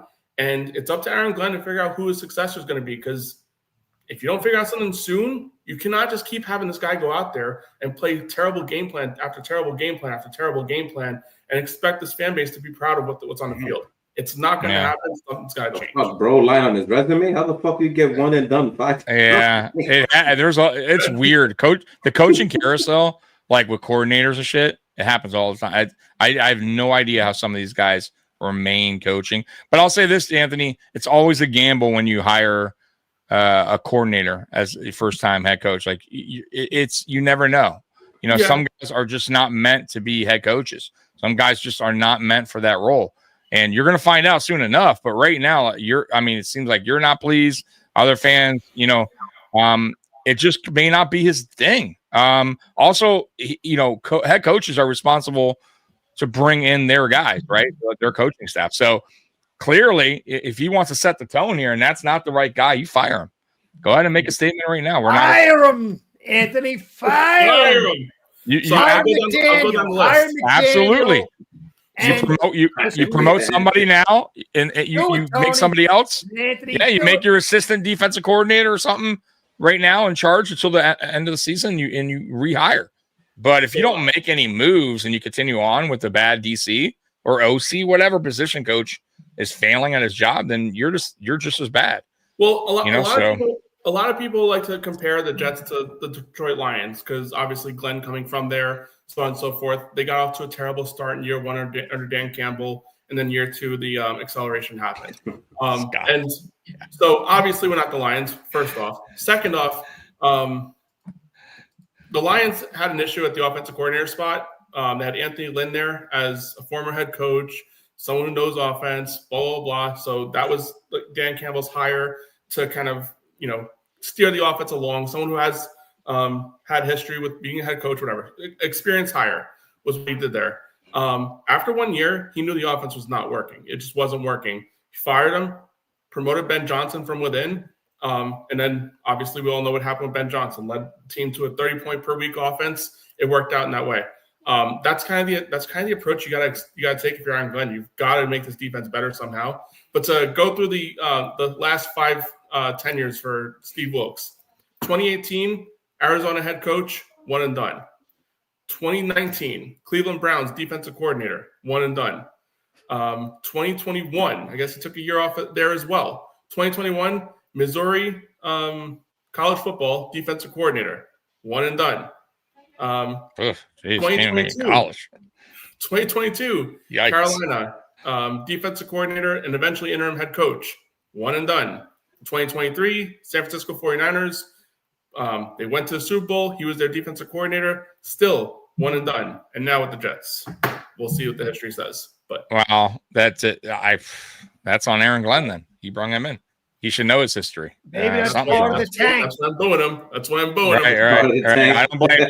Juan, who you got? Styling, profiling, and boo. Oh my goodness! I have so many. I know you have to. I know who you're going with, but go ahead. You have to go with my boy, the guy that I'm repping on my back right now as we speak. Yeah, I mean, honestly though, you could also Diggs could be in consideration. Diggs, to me, they're like 1A and 1B. Yeah, 1A and 1B for both of them. They're crazy. He came with a little bit of extra motivation, like you said. But I mean, the therapy session. Those two. Yeah, this was a therapy session, Scott. By the way, we said this is going to be a Jets show. This was like an hour. Yeah, 15 minutes on Jets. We did this for Curtis after week 2. Yeah, Curtis. We were nice with Curtis. Next week is the therapy session. There's gonna be a 12 weeks of therapy session over the rest of the season between me and Curtis. Yeah, that's all this is about. This is really just for me and Juan are being nice this year. It's for Anthony and Curtis. Just to help them out there. The big boys. We're nice guys, right, Juan? Absolutely. So who you got him? Who you booing, Juan? That's therapy hour. But let me before I go to booing, let me go and give shout out to Mike Grable as well. Just solidifying, this is my team, this is my place, this is my culture. My culture is basically here and is rubbing off on the team in a positive light, and I look what happens. So let me give that to Mike Grable as well. Booing, let me think. I have a lot of those too. Like, for example, Verdarian Lowe, motherfucker came in for one play, wanted to throw ass and get a fucking false start and mess up our sneak attempt on third down late in the fourth quarter. Stupid fat bastard. They could show him. Our rookie Farmer, he's the one who punched the shit out of James Cook to get that last flag to get. Yeah, what was that? Yeah, it was like what the fuck, bro? Right. Clearly, down. A lot like what the fuck. Right. But I think the boo is really the edge. I'll give more to the defensive edge. Like there was really no pressure much on Josh Allen at all. For all I know, that could be part of the game plan. Want to contain them and not let him run out and all that. But you did a good job, by the way, on him for the most part. Yeah. I thought you spied him very well. Yeah. Yeah, and you guys got some fast defensive linemen, man. They were right on. Even when he got away, they were on his ass, boy. Like he didn't have like a lot of room to work with. He did as best as he could, but you guys have a good line there. Like you guys were really. I would like a little bit more edge rush though, but I guess that's a first world problem at this point. But but otherwise, not much more to say. Scott, we're gonna get there. We're gonna get there. We promise it's not all Jets talk. I told you I have a lot of bad to talk about. We'll get there. Curtis, do you have anybody, Curtis, that you want to style profile? Yeah. I mean, you can't help. People would make fun of Waller. And I said, you know what? You spending a 5th round pick on this guy. It's probably not going to amount to much, but why not roll the dice? This guy's been a stud. Obviously, he's not in full shape, so he hasn't been able to go. But him and Achane, did you see that catch Achane made in the corner? Yes. If this guy was on a real team, he would be a stud. He can run. He can run inside if he actually gets some blocking. The guy can catch. He's a hell of a player. Yeah, he's a good player. Yeah. And he's stranded on a jackass team. So, those two guys were definitely good players. They were the two best players we had. I thought Tua had a good game, but not to that level. Achane is a real, besides a little bit of an injury issue. And then Waller was just really changed the way this game looked until he disappeared in the second half. But, on the Buddhist, man, my defense, they suck. I think it was like 8 yards a carry. Yeah. Jesus. 8 yards a carry. On a backup running back, too, right? A carry. Yeah, a backup running back. Jesus. That's why matter of fact, that's why I remember one. That's another reason I'm like, nah, they got no Chuba Hubbard. That's what I'm saying. We made fun of him, but he bombed 200 yards. So I guess it don't matter who, huh? Right. Jeez, Curtis. So yeah, so your boo is the defense overall. Okay. They wet the bed, dude. They wet the bed, defecated in the bed, rolled in it, and asked their buddies to come over and do the same thing. And that was my defensive performance for last Sunday. So that would be the Buddhist man. All right. For me, style and profile, I'll give it to Kincaid. I think Kincaid was the really only true weapon. We should have went to him more. The dude had a really good game. That's what we expected when we drafted him, games like that. So I'll definitely give style and profiling to him. He had himself a game.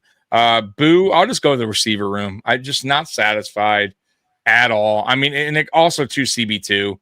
But I'll stick with the receiver room in this game. I keep saying it, and I think the only way this team has a legitimate chance is to score high points, man. Our offense has to be unstoppable in the playoffs. Defense won't do it, guys. Defense will not carry this team, bro. So you got to have better performance. So boo the receiver room, because if you don't have a good receiver room and you guys shut down the run, this is what you see: 20 points, and you're not going to win 20 points in the NFL. Not in the playoffs, especially in the playoffs. You might get away with that if you have a great defense, but we don't have a great defense, so you're not gonna get away with just 20 points. So, anyways, Boozus man receiver room just was not satisfied. Scott Blakely, Boozus man Tommy giving the Bills bad mojo. Listen, Scott. You know it's funny, Scott. Scott, like I've had talks with Scott where Scott's like, fucking team, the fucking Bills. And I'm like, Scott, calm down. Like, we're all right. Like, so Scott, come on now. Dude, one year we lost to Tampa, and I was probably the only guy that came on.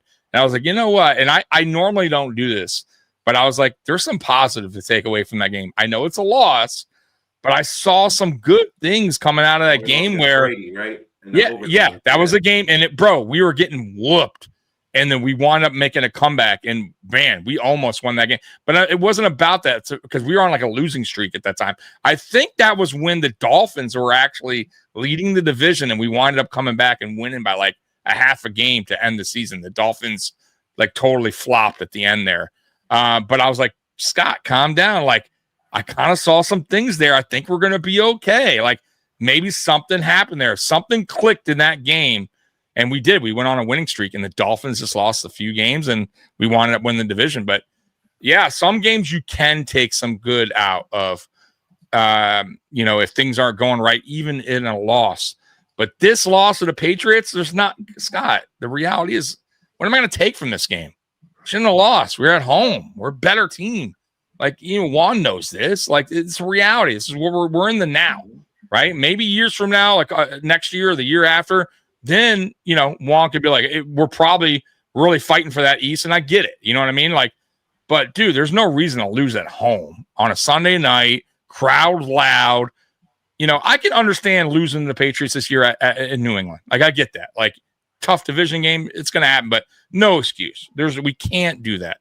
All right? You need to win those games, especially at home. There's no excuse. So, I'm not trying to be a Debbie Downer on this team, but once again, don't get fooled by the record sometimes, and ignore the other stuff that's going on, right? Or you're going to get caught up real quick, and then you're going to get mad and go, "Oh, what's going on?" Well, what I've been telling you. So, anyways, let's get to the games. Honestly, I saw nothing positive out of the Patriots game. It did save me $200 as I ponder buying the white jersey. Right, me too. Ask Scott. Yeah, we're good on that. Dude, I was so close. They are clean. I like them. They're really nice, but fuck them jerseys. Right, so let's get to Patriots jerseys. Every time we wear that red jersey, we fucking lose, bro. I hate that, dude. Yeah, bro. Us too. We have this color rush. It's like, bro, for some reason, we just do not play well in certain jerseys. So fuck that jersey. Let's get to week 6. All right, here we go. We'll start with the Chargers and Dolphins. And matter of fact, no. Start with the Jets. Oh, no? Because they at London. You want to start with the Jets? Playing, You want to do the Jets? Okay, let's do that. At Let's go 9:30 tomorrow. Yeah. All right. Oh, you're right in the morning. Yeah. So let's start with that. You got to get a bright and early, Anthony. Broncos, Jets. Where are you guys playing? London. Where is it at? London, a London game. Okay. So are you doing first of all, are you doing anything cool in the morning, like getting biscuits? Any like London thing, tea? Like you do anything like that? I'm waking up very early to have breakfast because if I have breakfast late, I might throw it all up based on how this. But are you getting like a London like feel? Like you're getting anything like what London people eat? People from London. I might try and figure out what tea and crumpets are. Crumpets and tea. Be all fancy Anthony in the morning. You're Pinky. I mean, what's there to say about this game? I mean, unless Sean Payton, Bo Nix, and Patrick Surtain lost their passports, the Jets have no chance in this game. I mean, it's Scott spoken like a true American. Oh my god! Like that. Yeah, T, you the fuck this, not me. Go ahead. This game has the looks of like a complete blowout. I know sometimes these London games are a little closer because teams have to travel. Blah blah blah. They are weird. Yeah, I'm not buying it. I hate these fucking games. By the way, London games. Yeah. Any international game, they fucking blow. Anyways, go ahead. I hate them. Yeah, I have no faith in this game. Again, I think I wasted my like one time being able to pick the Jets this season last week, and they completely let me down. Yeah, I mean, trap game, blah blah blah, all that stuff. I don't believe any of that shit for this game. Broncos are going to take this game and take it pretty easily.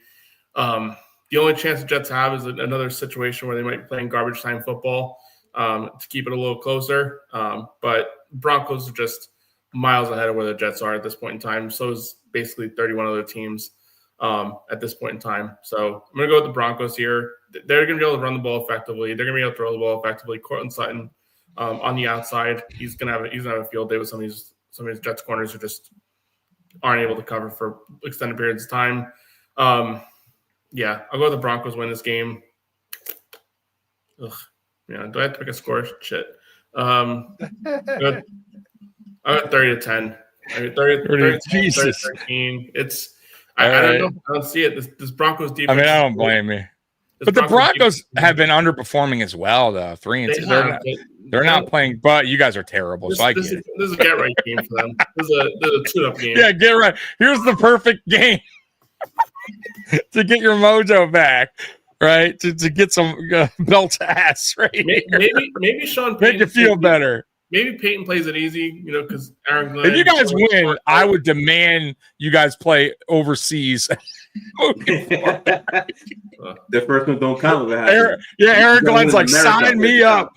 Can we stay here longer? Yeah. Unfortunately, the London Jets. Unfortunately, that won't be an alternative. No, oh man, too bad. The Jaguars love them. The Jaguars stay there fucking weeks. They don't give a shit. Minnesota did play back-to-back games in London this year too. Or one was in London. I forget the other one. Where was that? Oh, dude, you will love London. You guys win, which there's no way. I mean, I don't see it happening. But if you win, boy, you better buy a London shirt or I love London or something. You got, man, dude, you got to make a London Jets shirt. That would be dope. If you guys win. There's a London fan group out there. They have there you go. All right, so Juan, what do you got? I don't know why someone in London would pick to be a Jet fan, but right. Yeah.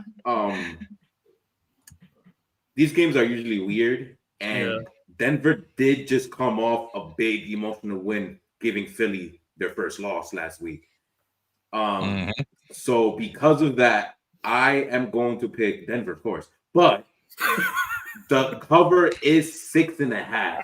I will be the idiot and give Jets the cover. They win 24-20, the Broncos, because they will probably want to run the ball, take it easy, and they'll keep it just enough for you guys to make one of those fake comebacks y'all like to do.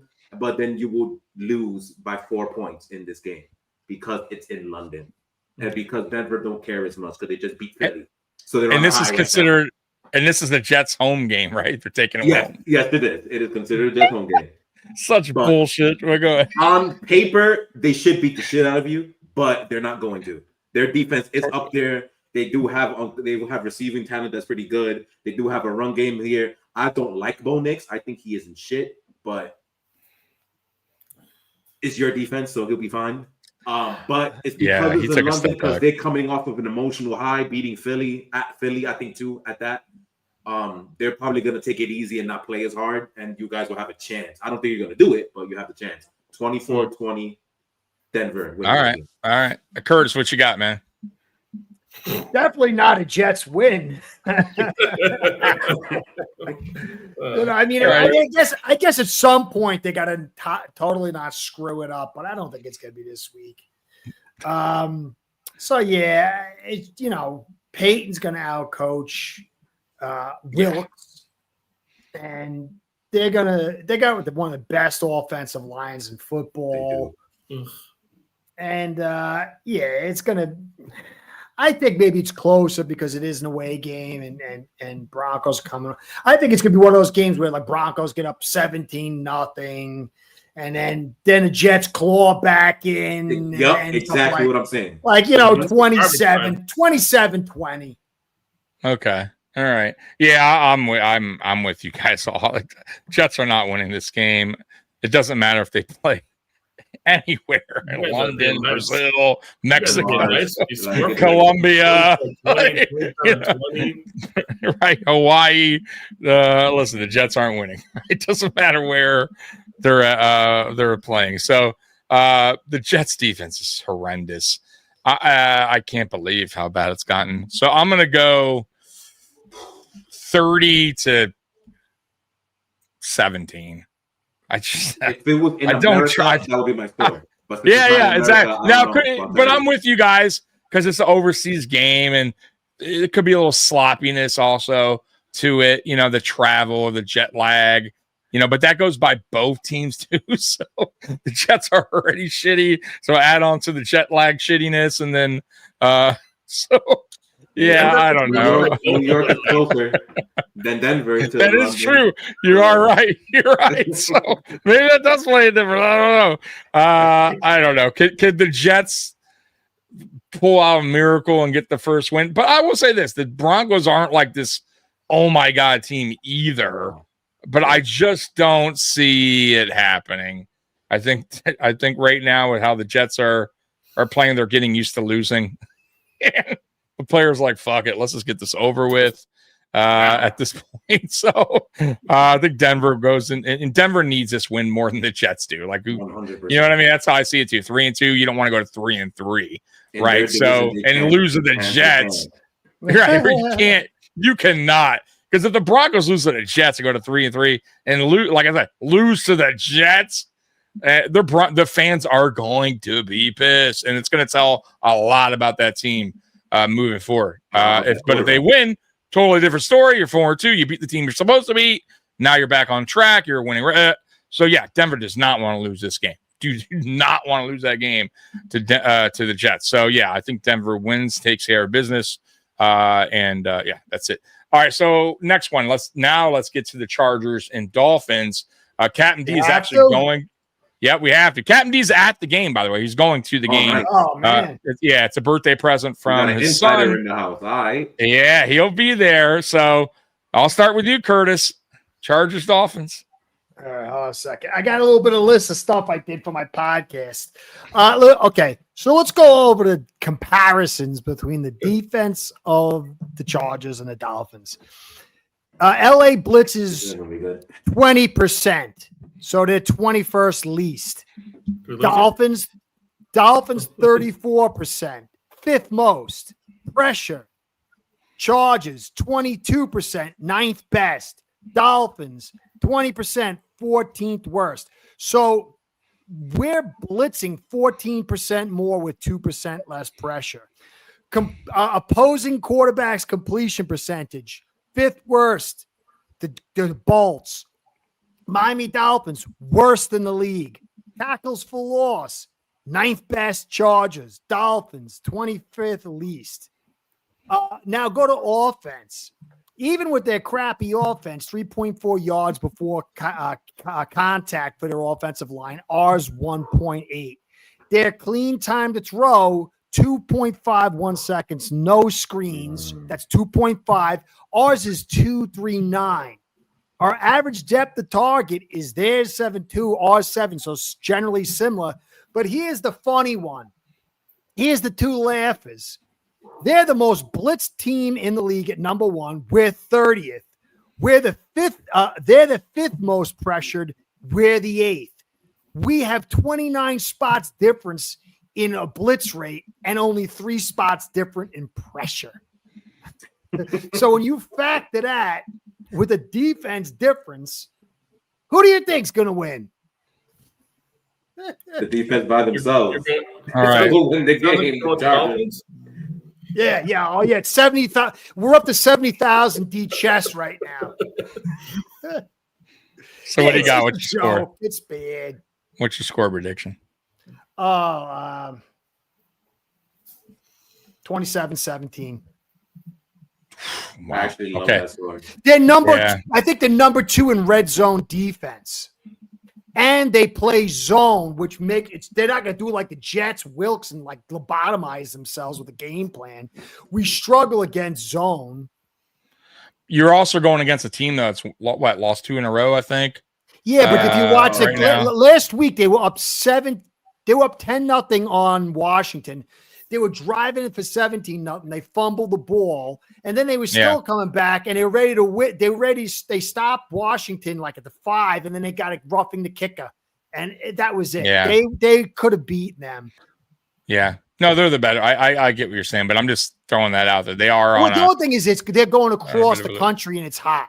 That's what we got. Too. You have to factor that in. They're on a losing streak, which could be also more of a reason for them to win urgency. So that could actually Harbaugh versus Mike McDaniel. And that Jim too. Harbaugh versus Mike McDaniel. Yeah, there's no match there. If that was a boxing match, it'd be quick. Juan, what do you got? All they gotta do is hand off the football, and Chargers has this game. That's all they have to do. You don't have to throw. Why? Just hand off the football. Let that defense get carved up, because you saw last week, it don't matter who's carrying the football. You're allowed 5 yards per carry at minimum. Right. So just hand off the football, let Amari and Hampton get his career game, and the defense will take care of the rest. That's all. Well, Hampton's out. Oh, yeah. I'm sorry. You're right. So they got to back up. It don't matter who it is. Go find somebody off the street, and they'll be fine. Dude, we don't have a nickel cornerback. Minka's on nickel cornerback. That's crazy. Yeah. That's fucking crazy. No nickel. They're fine. We're calling you up. Anybody want, man? We're putting out. We'll work for food. We need a cornerback. Juan, what do you got? The Chargers do need this game though. Like it's getting a little absolutely iffy. Yeah. The Chiefs, I know the Chiefs don't look very good. I'm pretty sure by the next 5 weeks we'll be saying a different tune about them. Exactly. They'll more likely be winning the division by then. Getting guys, players back, getting things. Yeah, once Wright comes back, their receiving core is set, and they're going to start dicing people. That's what I think is going to happen. And Denver, they don't look very good, but they do rack up wins. So the Chargers need to keep pace for December when that division goes on a whole triple threat match and start fighting for the division. So they need this win really bad. It sucks that their line is as injured as it is because they were on a heater themselves. But if they can hold off long enough just to get Alt back, because Alt's not out for the season, if I'm not mistaken. He just got this bad injury. He'll be back. Yeah. So once they get him back and he's healthy, they'll be fine. So they need it. So I think they're playing with a little bit of urgency, but their defense is so good, they should be able to win by themselves. I love the 27-17. I'll be nice and say 27-20. I give you 7. Damn, you're a nice guy, Juan. Juan just, you know what? He's in a good mood today. So I understand. Juan was nice about the Jets score. And you're a sweetheart, man. Today you're being a really nice guy, bro. Scott saying, Anthony, remember I called the Jets upset. I want credit next week. I saw it in there. I'll keep that in mind for sure. Wow, look at that. He's gonna keep it. Scott, we'll see. The one thing I'll say Scott was mentioning, I'm pretty sure it was Scott. He said that's a score right here. Bo Nix, no, the score, but he also said that Bo Nix says he did say it. Bo Nix gonna throw 3 picks. I saw that pick six. Yeah, 3. I I wouldn't mean, put it past him, though. The problem Yeah. is that the Jets haven't forced a single turnover all season long. All of a sudden, they got forced 3. Well, Right. you're in a different country, a different That time is true. zone. It could It help. be It could different help. timing. Is there a It different could help. elevation? Is there a different elevation in London where maybe the ball Maybe. quarters a little bit more? Maybe. Or maybe they'll play with a soccer ball instead. That's Maybe a rugby ball or something. All right. So, Anthony, what do you got the Dolphins score being? I mean, I think we've had our little Dolphins Jets banter for this whole entire 2 hours we've been talking. I think I mean, I'd be surprised unless the Dolphins and Jets are playing each other. Any of us pick the Dolphins or Jets to win many games the rest of the season. And against Harbaugh, especially coming off a couple of games in a row losses, he's going to come ready to fight. He's going to have his team ready to fight. Dolphins are a team that's obviously kind of moving in the wrong direction. Chargers, even though they're on a losing streak, they're still a team that's kind of moving in the right direction with their head coach, Harbaugh being there, Herbert kind of getting a little more familiarized. The game isn't on his shoulders anymore as it was once was. He's still a primary guy, but they're able to kind of play a little bit with the defense now. The defense has been better over the first few weeks of the season. But with all that being said, I mean, the head coaching discrepancies in this game is just far too much to ignore. Harbaugh between McDaniel. Better quarterback, too. Yeah, better quarterback, too, but just looking at the head coach. Bro, yo. Sorry. Yeah, I'm going to go with the Chargers this one. Go a little bit more lopsided, 27-17. I don't think it's going to be destroyed, but I just think Chargers will have a little more control. They'll control the game. Yeah. I have it kind of closer, though. I still have the Chargers winning. If the Chargers lose, it's the same thing as like the Broncos losing. You do not want to lose this game to a team you should win, and then it sets you to 3-3. It's 3 straight losses. That is bad news if you're a Chargers fan. So you do not want to lose this game, a winnable game. But listen, Miami has been playing a little better with the addition of Waller. Even though they're without Hill, Waller has been playing better than I thought he was going to play. And that's a great addition, though they went away from him last game in the second half. But that is still a great addition. He's helping that team out. He's helping two out. A-Chain is still a really good running back. They're at home. The heat, the humidity, all that plays a factor. It's a California team coming all the way over to Miami. So I'll have it a little closer, though I still think the Chargers win. I'll take it. Let's see here. I'll say 27-23 Chargers. I think they pull it out there at the end. Similar. Yeah, so it's close, but I think it's a one-score game, around one-score game. Matter of fact, I think the Dolphins actually keep up with them for a little while. And I think the Chargers pull away somewhere in the fourth quarter in that game. But I do think it's going to be closer than what people think, especially going in the half. And Dolphins fans are going to be like, oh, shit, we could win. And they're going to be like, What's funny, though, is that all the Dolphins games except week 1, that's happened. They've been keeping up with everybody they play, or they have been. Yeah, for the most part. Yeah, every game and then fuck up in the fourth quarter and lose. Right, that's all their games. Yeah, pretty much. Except for the Colts game. Except the Colts, yeah, they beat each other. But yeah, except for that one. So let's get to your game. Let's go ahead and start with your game. This is a great segue though, because the last 2 games, you specifically, Tommy, mentioned you can't lose to a team you're supposed to beat. Correct. Here we go. This is part 3 of that now, because the chat has been talking a lot of shit about that. I see that. I see it. I saw Olia. Now, we are in tier 3 of my pyramid, right? Now, we are in the position where I can say this proudly, and say this is a trap. This game is a trap game. New Orleans isn't shit. We know they're not shit. We know they're garbage. We understand that.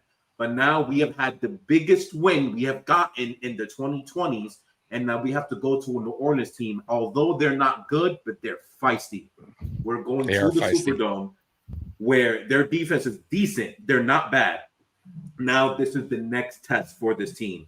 Consistency. We won't get the answer for this question probably until next year, but this is the start of it. We are currently in a 2-game winning streak. I don't know if you guys remember that 2-game winning streak we're on right now, and we make this 3. We will see. I will tell you the next few teams we are going to play, including this one. We are playing the Saints this week. The next week we are playing the Titans. I will tell you right now, we are not fucking losing that game because Vrabel's not gonna let that happen. That's his revenge game. 35 on that team. Yeah. Let me say that now, so we can say I don't see next it week, either. Yeah. we're putting up 35 on that fucking team. Vrabel is going to go crazy. Then we're playing Cleveland, and then we have 2 decent teams, Atlanta and Tampa Bay. I do not see this team going on like a 5-game, 6-game winning streak until we get to Tampa.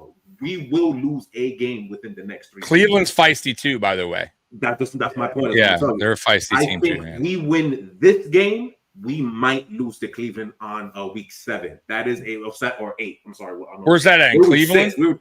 We're week 6 right now, right? So week 8. 6 coming up, yeah. Yeah, so week 8. Is it in Cleveland? Is it in Cleveland? It's not home. Okay, so maybe that might. Good. We don't play good at home. No, We got okay. one game. I'll give you a little hit here. Whenever you're trying to figure out what week we're in, look how many losses the Jets have and just add 1 to it. That's crazy. There you go. There you go. That makes sense. Now, somebody else did say that about us losing it to Saints too, wasn't it? But you were the main one.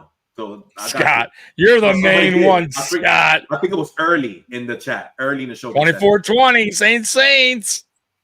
It's possible. I'm not sleeping on that team at all. They're a feisty team. The thing is, though, is that their quarterback play is hot shit. That's like the biggest caveat. Spencer Rattler's not good. And they have a bunch of speedsters in that team because Spencer Rattler is so bad, he can't get them the ball to expose their speed because they got Rashid Shaheed. They got 2, and I love it. Yeah, But the biggest thing that I've noticed, I think Curtis loves offensive line. The Saints' offensive line is fucking bad. Oh, it's terrible. Yeah, it's bad. So just on that alone, Milton and Christian Armore should eat these guys alive by themselves. But here's the test: we got this 2-game win streak. We had the biggest win we've had this decade.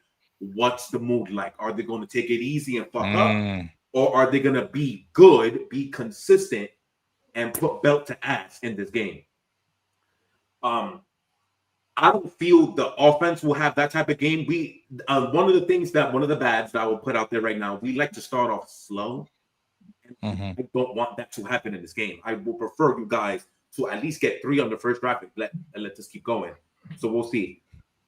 I will pick us to win this game. I will pick a 24-17 victory, but I don't feel good about it yet. They haven't proven to me that they are a consistent team yet. So I'm watching this game. I'm going to be like this the majority of the time in front of my TV, nervous. Right. But I will have some homer, sprinkle a little bit of homer into this little pot that I'm cooking. And I'm going to say we're going to win this game. I don't think it's going to be pretty. I think they're going to piss me off in this game. Okay. But at the end of the day, we are still a rebuilding team. And this is what rebuilding teams do, as you said, right, Tommy? So absolutely. I will give them the win, but I don't feel the best about it. We'll see. Yep. All right, Anthony, what do you got? Yeah, I think we kind of talked about this one a little bit too. Like, just beat the Bills, can't come around, turn around, and come out flat. But it's the NFL. This shit happens week in and week out. Happens all the time. Happens all the time. You are traveling. Yeah, it happened to. I'm sorry to cut you off. This happened to the Falcons. Since you gave Falcons kudos, I can talk about the Falcons in the positive light now. So in week, let me see, what was it, week 2, Minnesota, and then they got before we knew spanked by the Minnesota Panthers. wasn't shit. Because now we know Minnesota's not that good. But at the time, Minnesota just beat the shit out of Chicago in week 1 on Monday Night Football. Mm-hmm. So going into week 2, we thought Minnesota was good still. Well, most people, I didn't, but most people. So Atlanta went into their house and fucked them up. They punched them right in the mouth and looked really nice. And then what happened the week after that? They went to Carolina. They got smoked. Got bent over and laid a 30 egg right on the motherfucking field. No points. This shit happens. And I believe Atlanta and my team are in the same tier. I think we're both tier 3 teams. It can happen. To prove Yeah, your absolutely. point of how we improve Anthony. It happens in the NFL. Yep. So Yep. who's to say we're exempt of that? That's what we're going to find out. Mm-hmm. Yeah. But again, I think the Saints are just a full-on tank type of team.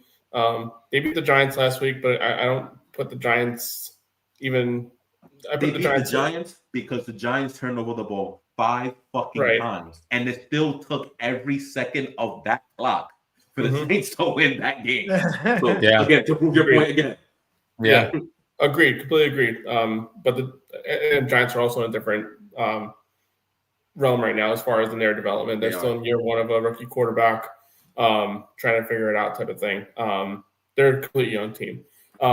Patriots, I think, come with a little more of a veteran approach. I mean, May's in year 2. He's seen some ugly shit. Now he's kind of seen the good stuff, whatever. And Vrabel is a veteran coach. He's had success in this league. It just comes down to coaching. I think when you look again at, I think NFL more than any sport, I think it's pretty obvious coaching matters the most in the NFL than it does in any other sport. And when you have a good coach, it shows. It shows glaring how much further ahead you could be than other teams. I don't know. I know, Juan, you're probably playing a little like pessimistic, trying to stay safe type of thing, trying to be cautious with your prediction. The only advantage I give to the Saints is that they're playing home, but I don't even know if that's the same advantage as it once was back when Sean Payton was Saints coach. Oh, hell no. Completely different team. 50 on people back in the day. And it's now they're getting 50 thrown on them. But yeah, I think they're Patriots are going to go away with a win this game. And I don't think it's going to be that close. I think you're just being a little cautiously optimistic on this one. Yeah, and rightfully so. I hear you. I'm going to go to 27-10. I just can't see it. This Spencer Rattler, it doesn't matter. Tyler Shuck, it doesn't matter who's throwing the football for the Saints. It's just they're a team that's tanking, just like like we all expected them to be this year. Curtis, what you got? Yeah, I think the Patriots win. I think they got a taste for winning. If they're going to do that, if they're going to do what they did last week to the Bills, and I know Bills just didn't have the best game. Rattler's a movement quarterback, and they were able to kind of contain him. They were able to contain the run game. I think you're going to see that again because the Bills have a better offensive line than the Saints, and obviously a better quarterback. So I think the Patriots win unless they screw it up. They do one of their early week deals, I think didn't Stevenson have a fumble last week too? He did. Yes, he did. I didn't want to put him in the booth because I didn't want to look at his fucking face. I don't want to. The son of a bitch. Maybe something like that could happen. In 19 games. Yeah, something's going on. I think it's more mental now at this stage. 100%. What it is. Yeah. They might, because it is too. A lot of guys are aiming at it once it starts getting on the radar. Like if you watch Barry, they never try to punch it out because they're too busy trying to tackle him. But once they smell the blood in the water, they might be just trying to attack. I don't know. That's bad though. So maybe that happens. But if not, you guys are going to win. I'll say 24-17. Yeah, I'm in the same kind of boat. I think the Patriots, they won 2 in a row. They're coming off a big win on the road against Buffalo, going against a bad Saints team. The Saints are tricky at times, though. It's weird because I don't know if they're tanking because they're playing. They're still trying to play tough games. They won last week, so they're not necessarily tanking. I just think they got a bad team. Right. So, intentionally. You know what I mean? Yeah. So like they're not purposely looking for the L. They're just getting the L. But they can be tricky at times. They do have some playmakers on that team still that could provide something. They are at home, but I still I don't think they win this game. I'll say I think it's kind of close. I'll say Patriots 27-19, something like that. I will take that heartbeat. Yeah. And I think it might be close, maybe the first quarter and a half. But I just think the Patriots are a better team, better coach team, obviously the better quarterback. Their defense is going to shut down Kamara. And and it's going to leave Rattler having to beat them through the air, which once again is not an easy task, especially when you have a subpar quarterback. So, yeah. So, look, if now I will say this, if the Saints somehow can get a run game going somehow, which I don't see happening, then maybe then maybe it might be closer, right? But if the Patriots shut down that run attack that they got there with Kamara, which I believe they will, then it leaves them one-dimensional. Yeah, and then it's a wrap. It's pretty much a wrap from there. And I think they're going to get to Rattler too. They're going to get some sacks, which will, get Rattler making mistakes later in the game because he's going to kind of feel that pressure, even though it might not even be there. But he's just so rattled that he's going to make some poor decisions. That's what young quarterbacks do, bad quarterbacks do. So, yeah, I don't see the Patriots losing this game. So let's get to the last game, and then we'll get out of here. We've been on here long. So Bills, Falcons, Monday Night Football. The Bills have a bye week after this, so hopefully it's a win for my team because you don't want to go 2 games losing streak into the bye. It's going to be the longest bye week ever. I don't think we lose to the Falcons. So the Falcons have a good defense. They're at home. But the quarterback, I like Penix, but he's up and down. He makes some really bad mistakes too. His fundamentals are a little bit off in his game, his throwing motion, a little off, but he's a pretty throw, but his fundamentals are a little bit off as a quarterback. He needs to work on some things. And his reads, I think his reads are a little bit slow. He's slow in going through his reads. But this is all stuff he can learn in time. You got to remember, he hasn't played a lot of games, right? I think they put him in only towards 10 games yet. Yeah. So, he's kind of a rookie out there. So I just, the Bills are the better team. We should rebound. We should, not have the same mistakes we did against the Patriots as far as turnovers, playing stupid football. Like I said, the Dawson Knox end around like that. Like, don't expect that stuff. But yeah, I think the Bills win this one. And if they don't, man, then it's going to be like I said, long bye week. So I'll take the Bills in this one. I just think we're the better team, better experienced team, better quarterback. Obviously, coach has been around longer, and we need this win. Like, this is a win we really do need, because you don't want to go into this bye with the losing streak, and the Patriots could jump you. So with that loss, so I no, you don't want this. Wouldn't that be fun for you to? Yeah. Now, but I will say this: it wouldn't be the first time though.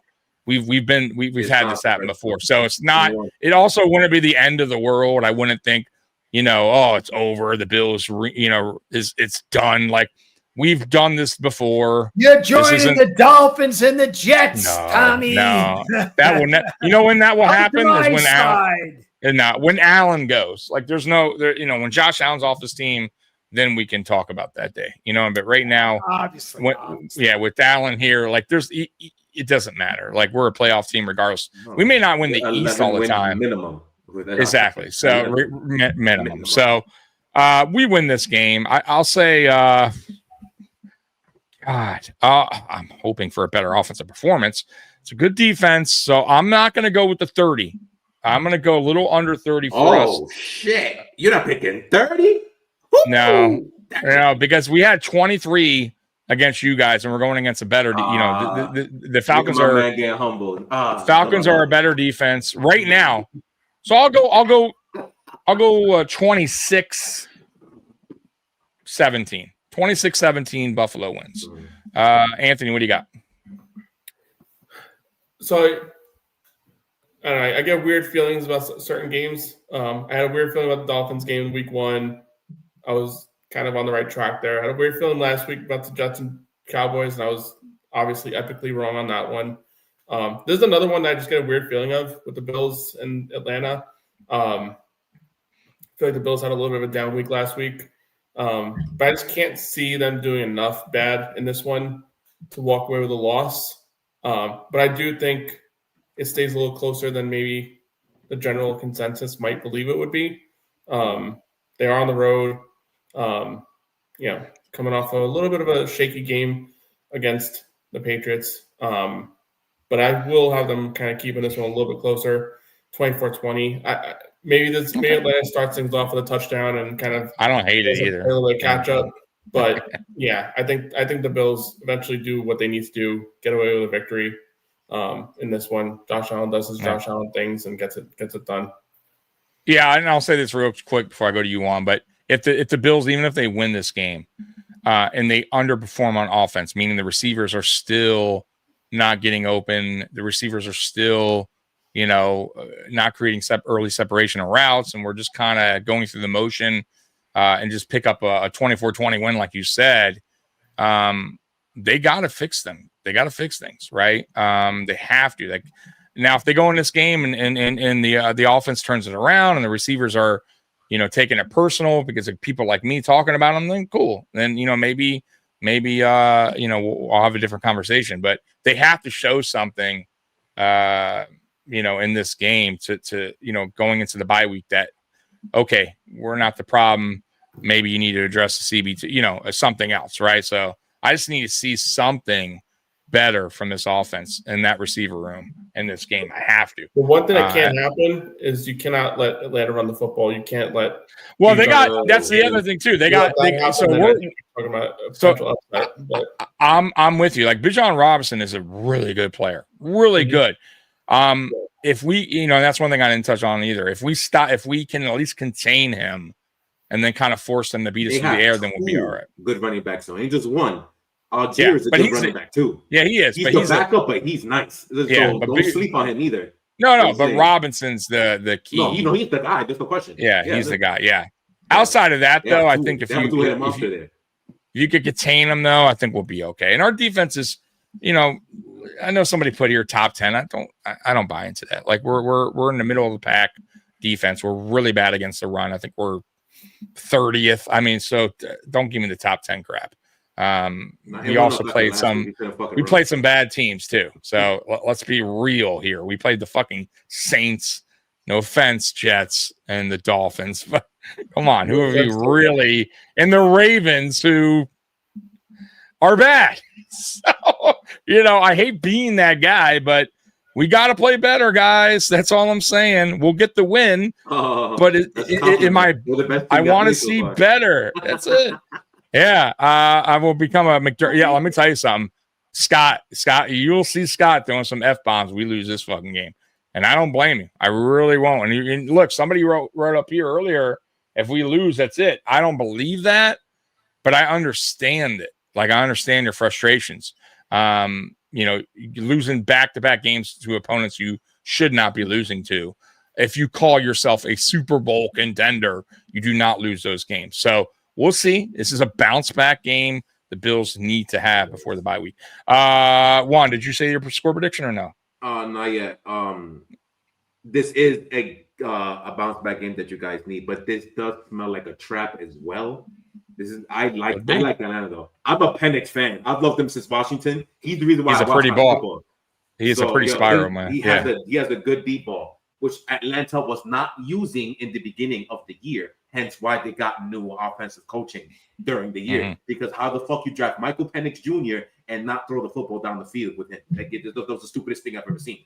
So now they can do that. But you guys don't play that shit though. So you're not gonna allow that big stuff. Y'all don't allow big plays. We don't. Yeah, that we don't.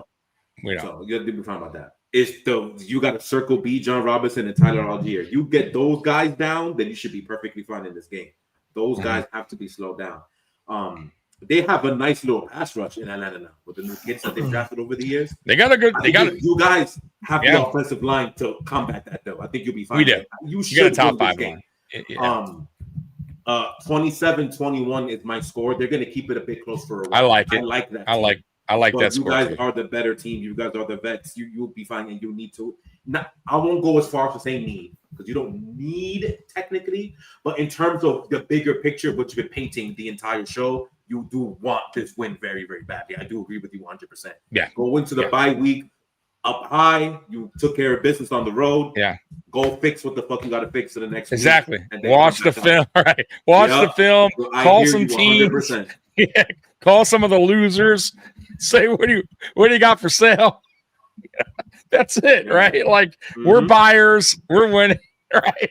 I agree. But if you lose, my guys, then you really need to get on the phone. Scott, me and you both, buddy. I would take. I'd take John Gruden in a fucking heartbeat on this team as their head coach. I don't care what anyone says. Grinders. John Gruden is a really good. Oh, he would do great coach. for you guys. Yeah, He's bro. awesome He's a mind. yeah. No He may question. not. Yeah, I agree with you. dude. He. That dude just lives football. Like that's his life. And bro, that guy there. Like if you are a team that needs a head coach and he's That's available, his life. take that motherfucker in a heartbeat, dude. Yeah, I'm not high on many coaches, but that guy, yeah, in a fucking heartbeat. I don't know if y'all thought that too. Any of you talking about at the end, they gotta go home with my wife and kids and all this other shit. I'm like, damn, homie, checked out of the season. Like, shit. I don't know if y'all saw that press conference. Yeah. You know, bro, you don't give a shit. Yeah.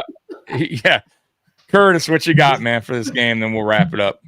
Yeah, look, the run game's going to make it a little tough, but your defense is always good at working against bad quarterbacks. May's not a bad quarterback. He's mobile. He can throw. He got good coaching. Don't expect my son Penix like that. He ain't bad quarterback yet. Nah, but he's not. He's not there yet. He's too up and down. He's not. You're right. And so I think Bills win. I think it's like 23-17. I think you guys score 2 touchdowns and a couple of field goals, and then they score maybe like 2 touchdowns, a couple of fields. I think their defense will keep you out of the red zone, but I don't think they'll be able to hold you for the bulk of the field. So fair enough. All right. Go ahead. Little bonus question here because I think we all went bonus. I think we all went like kind of consensus on all of our picks.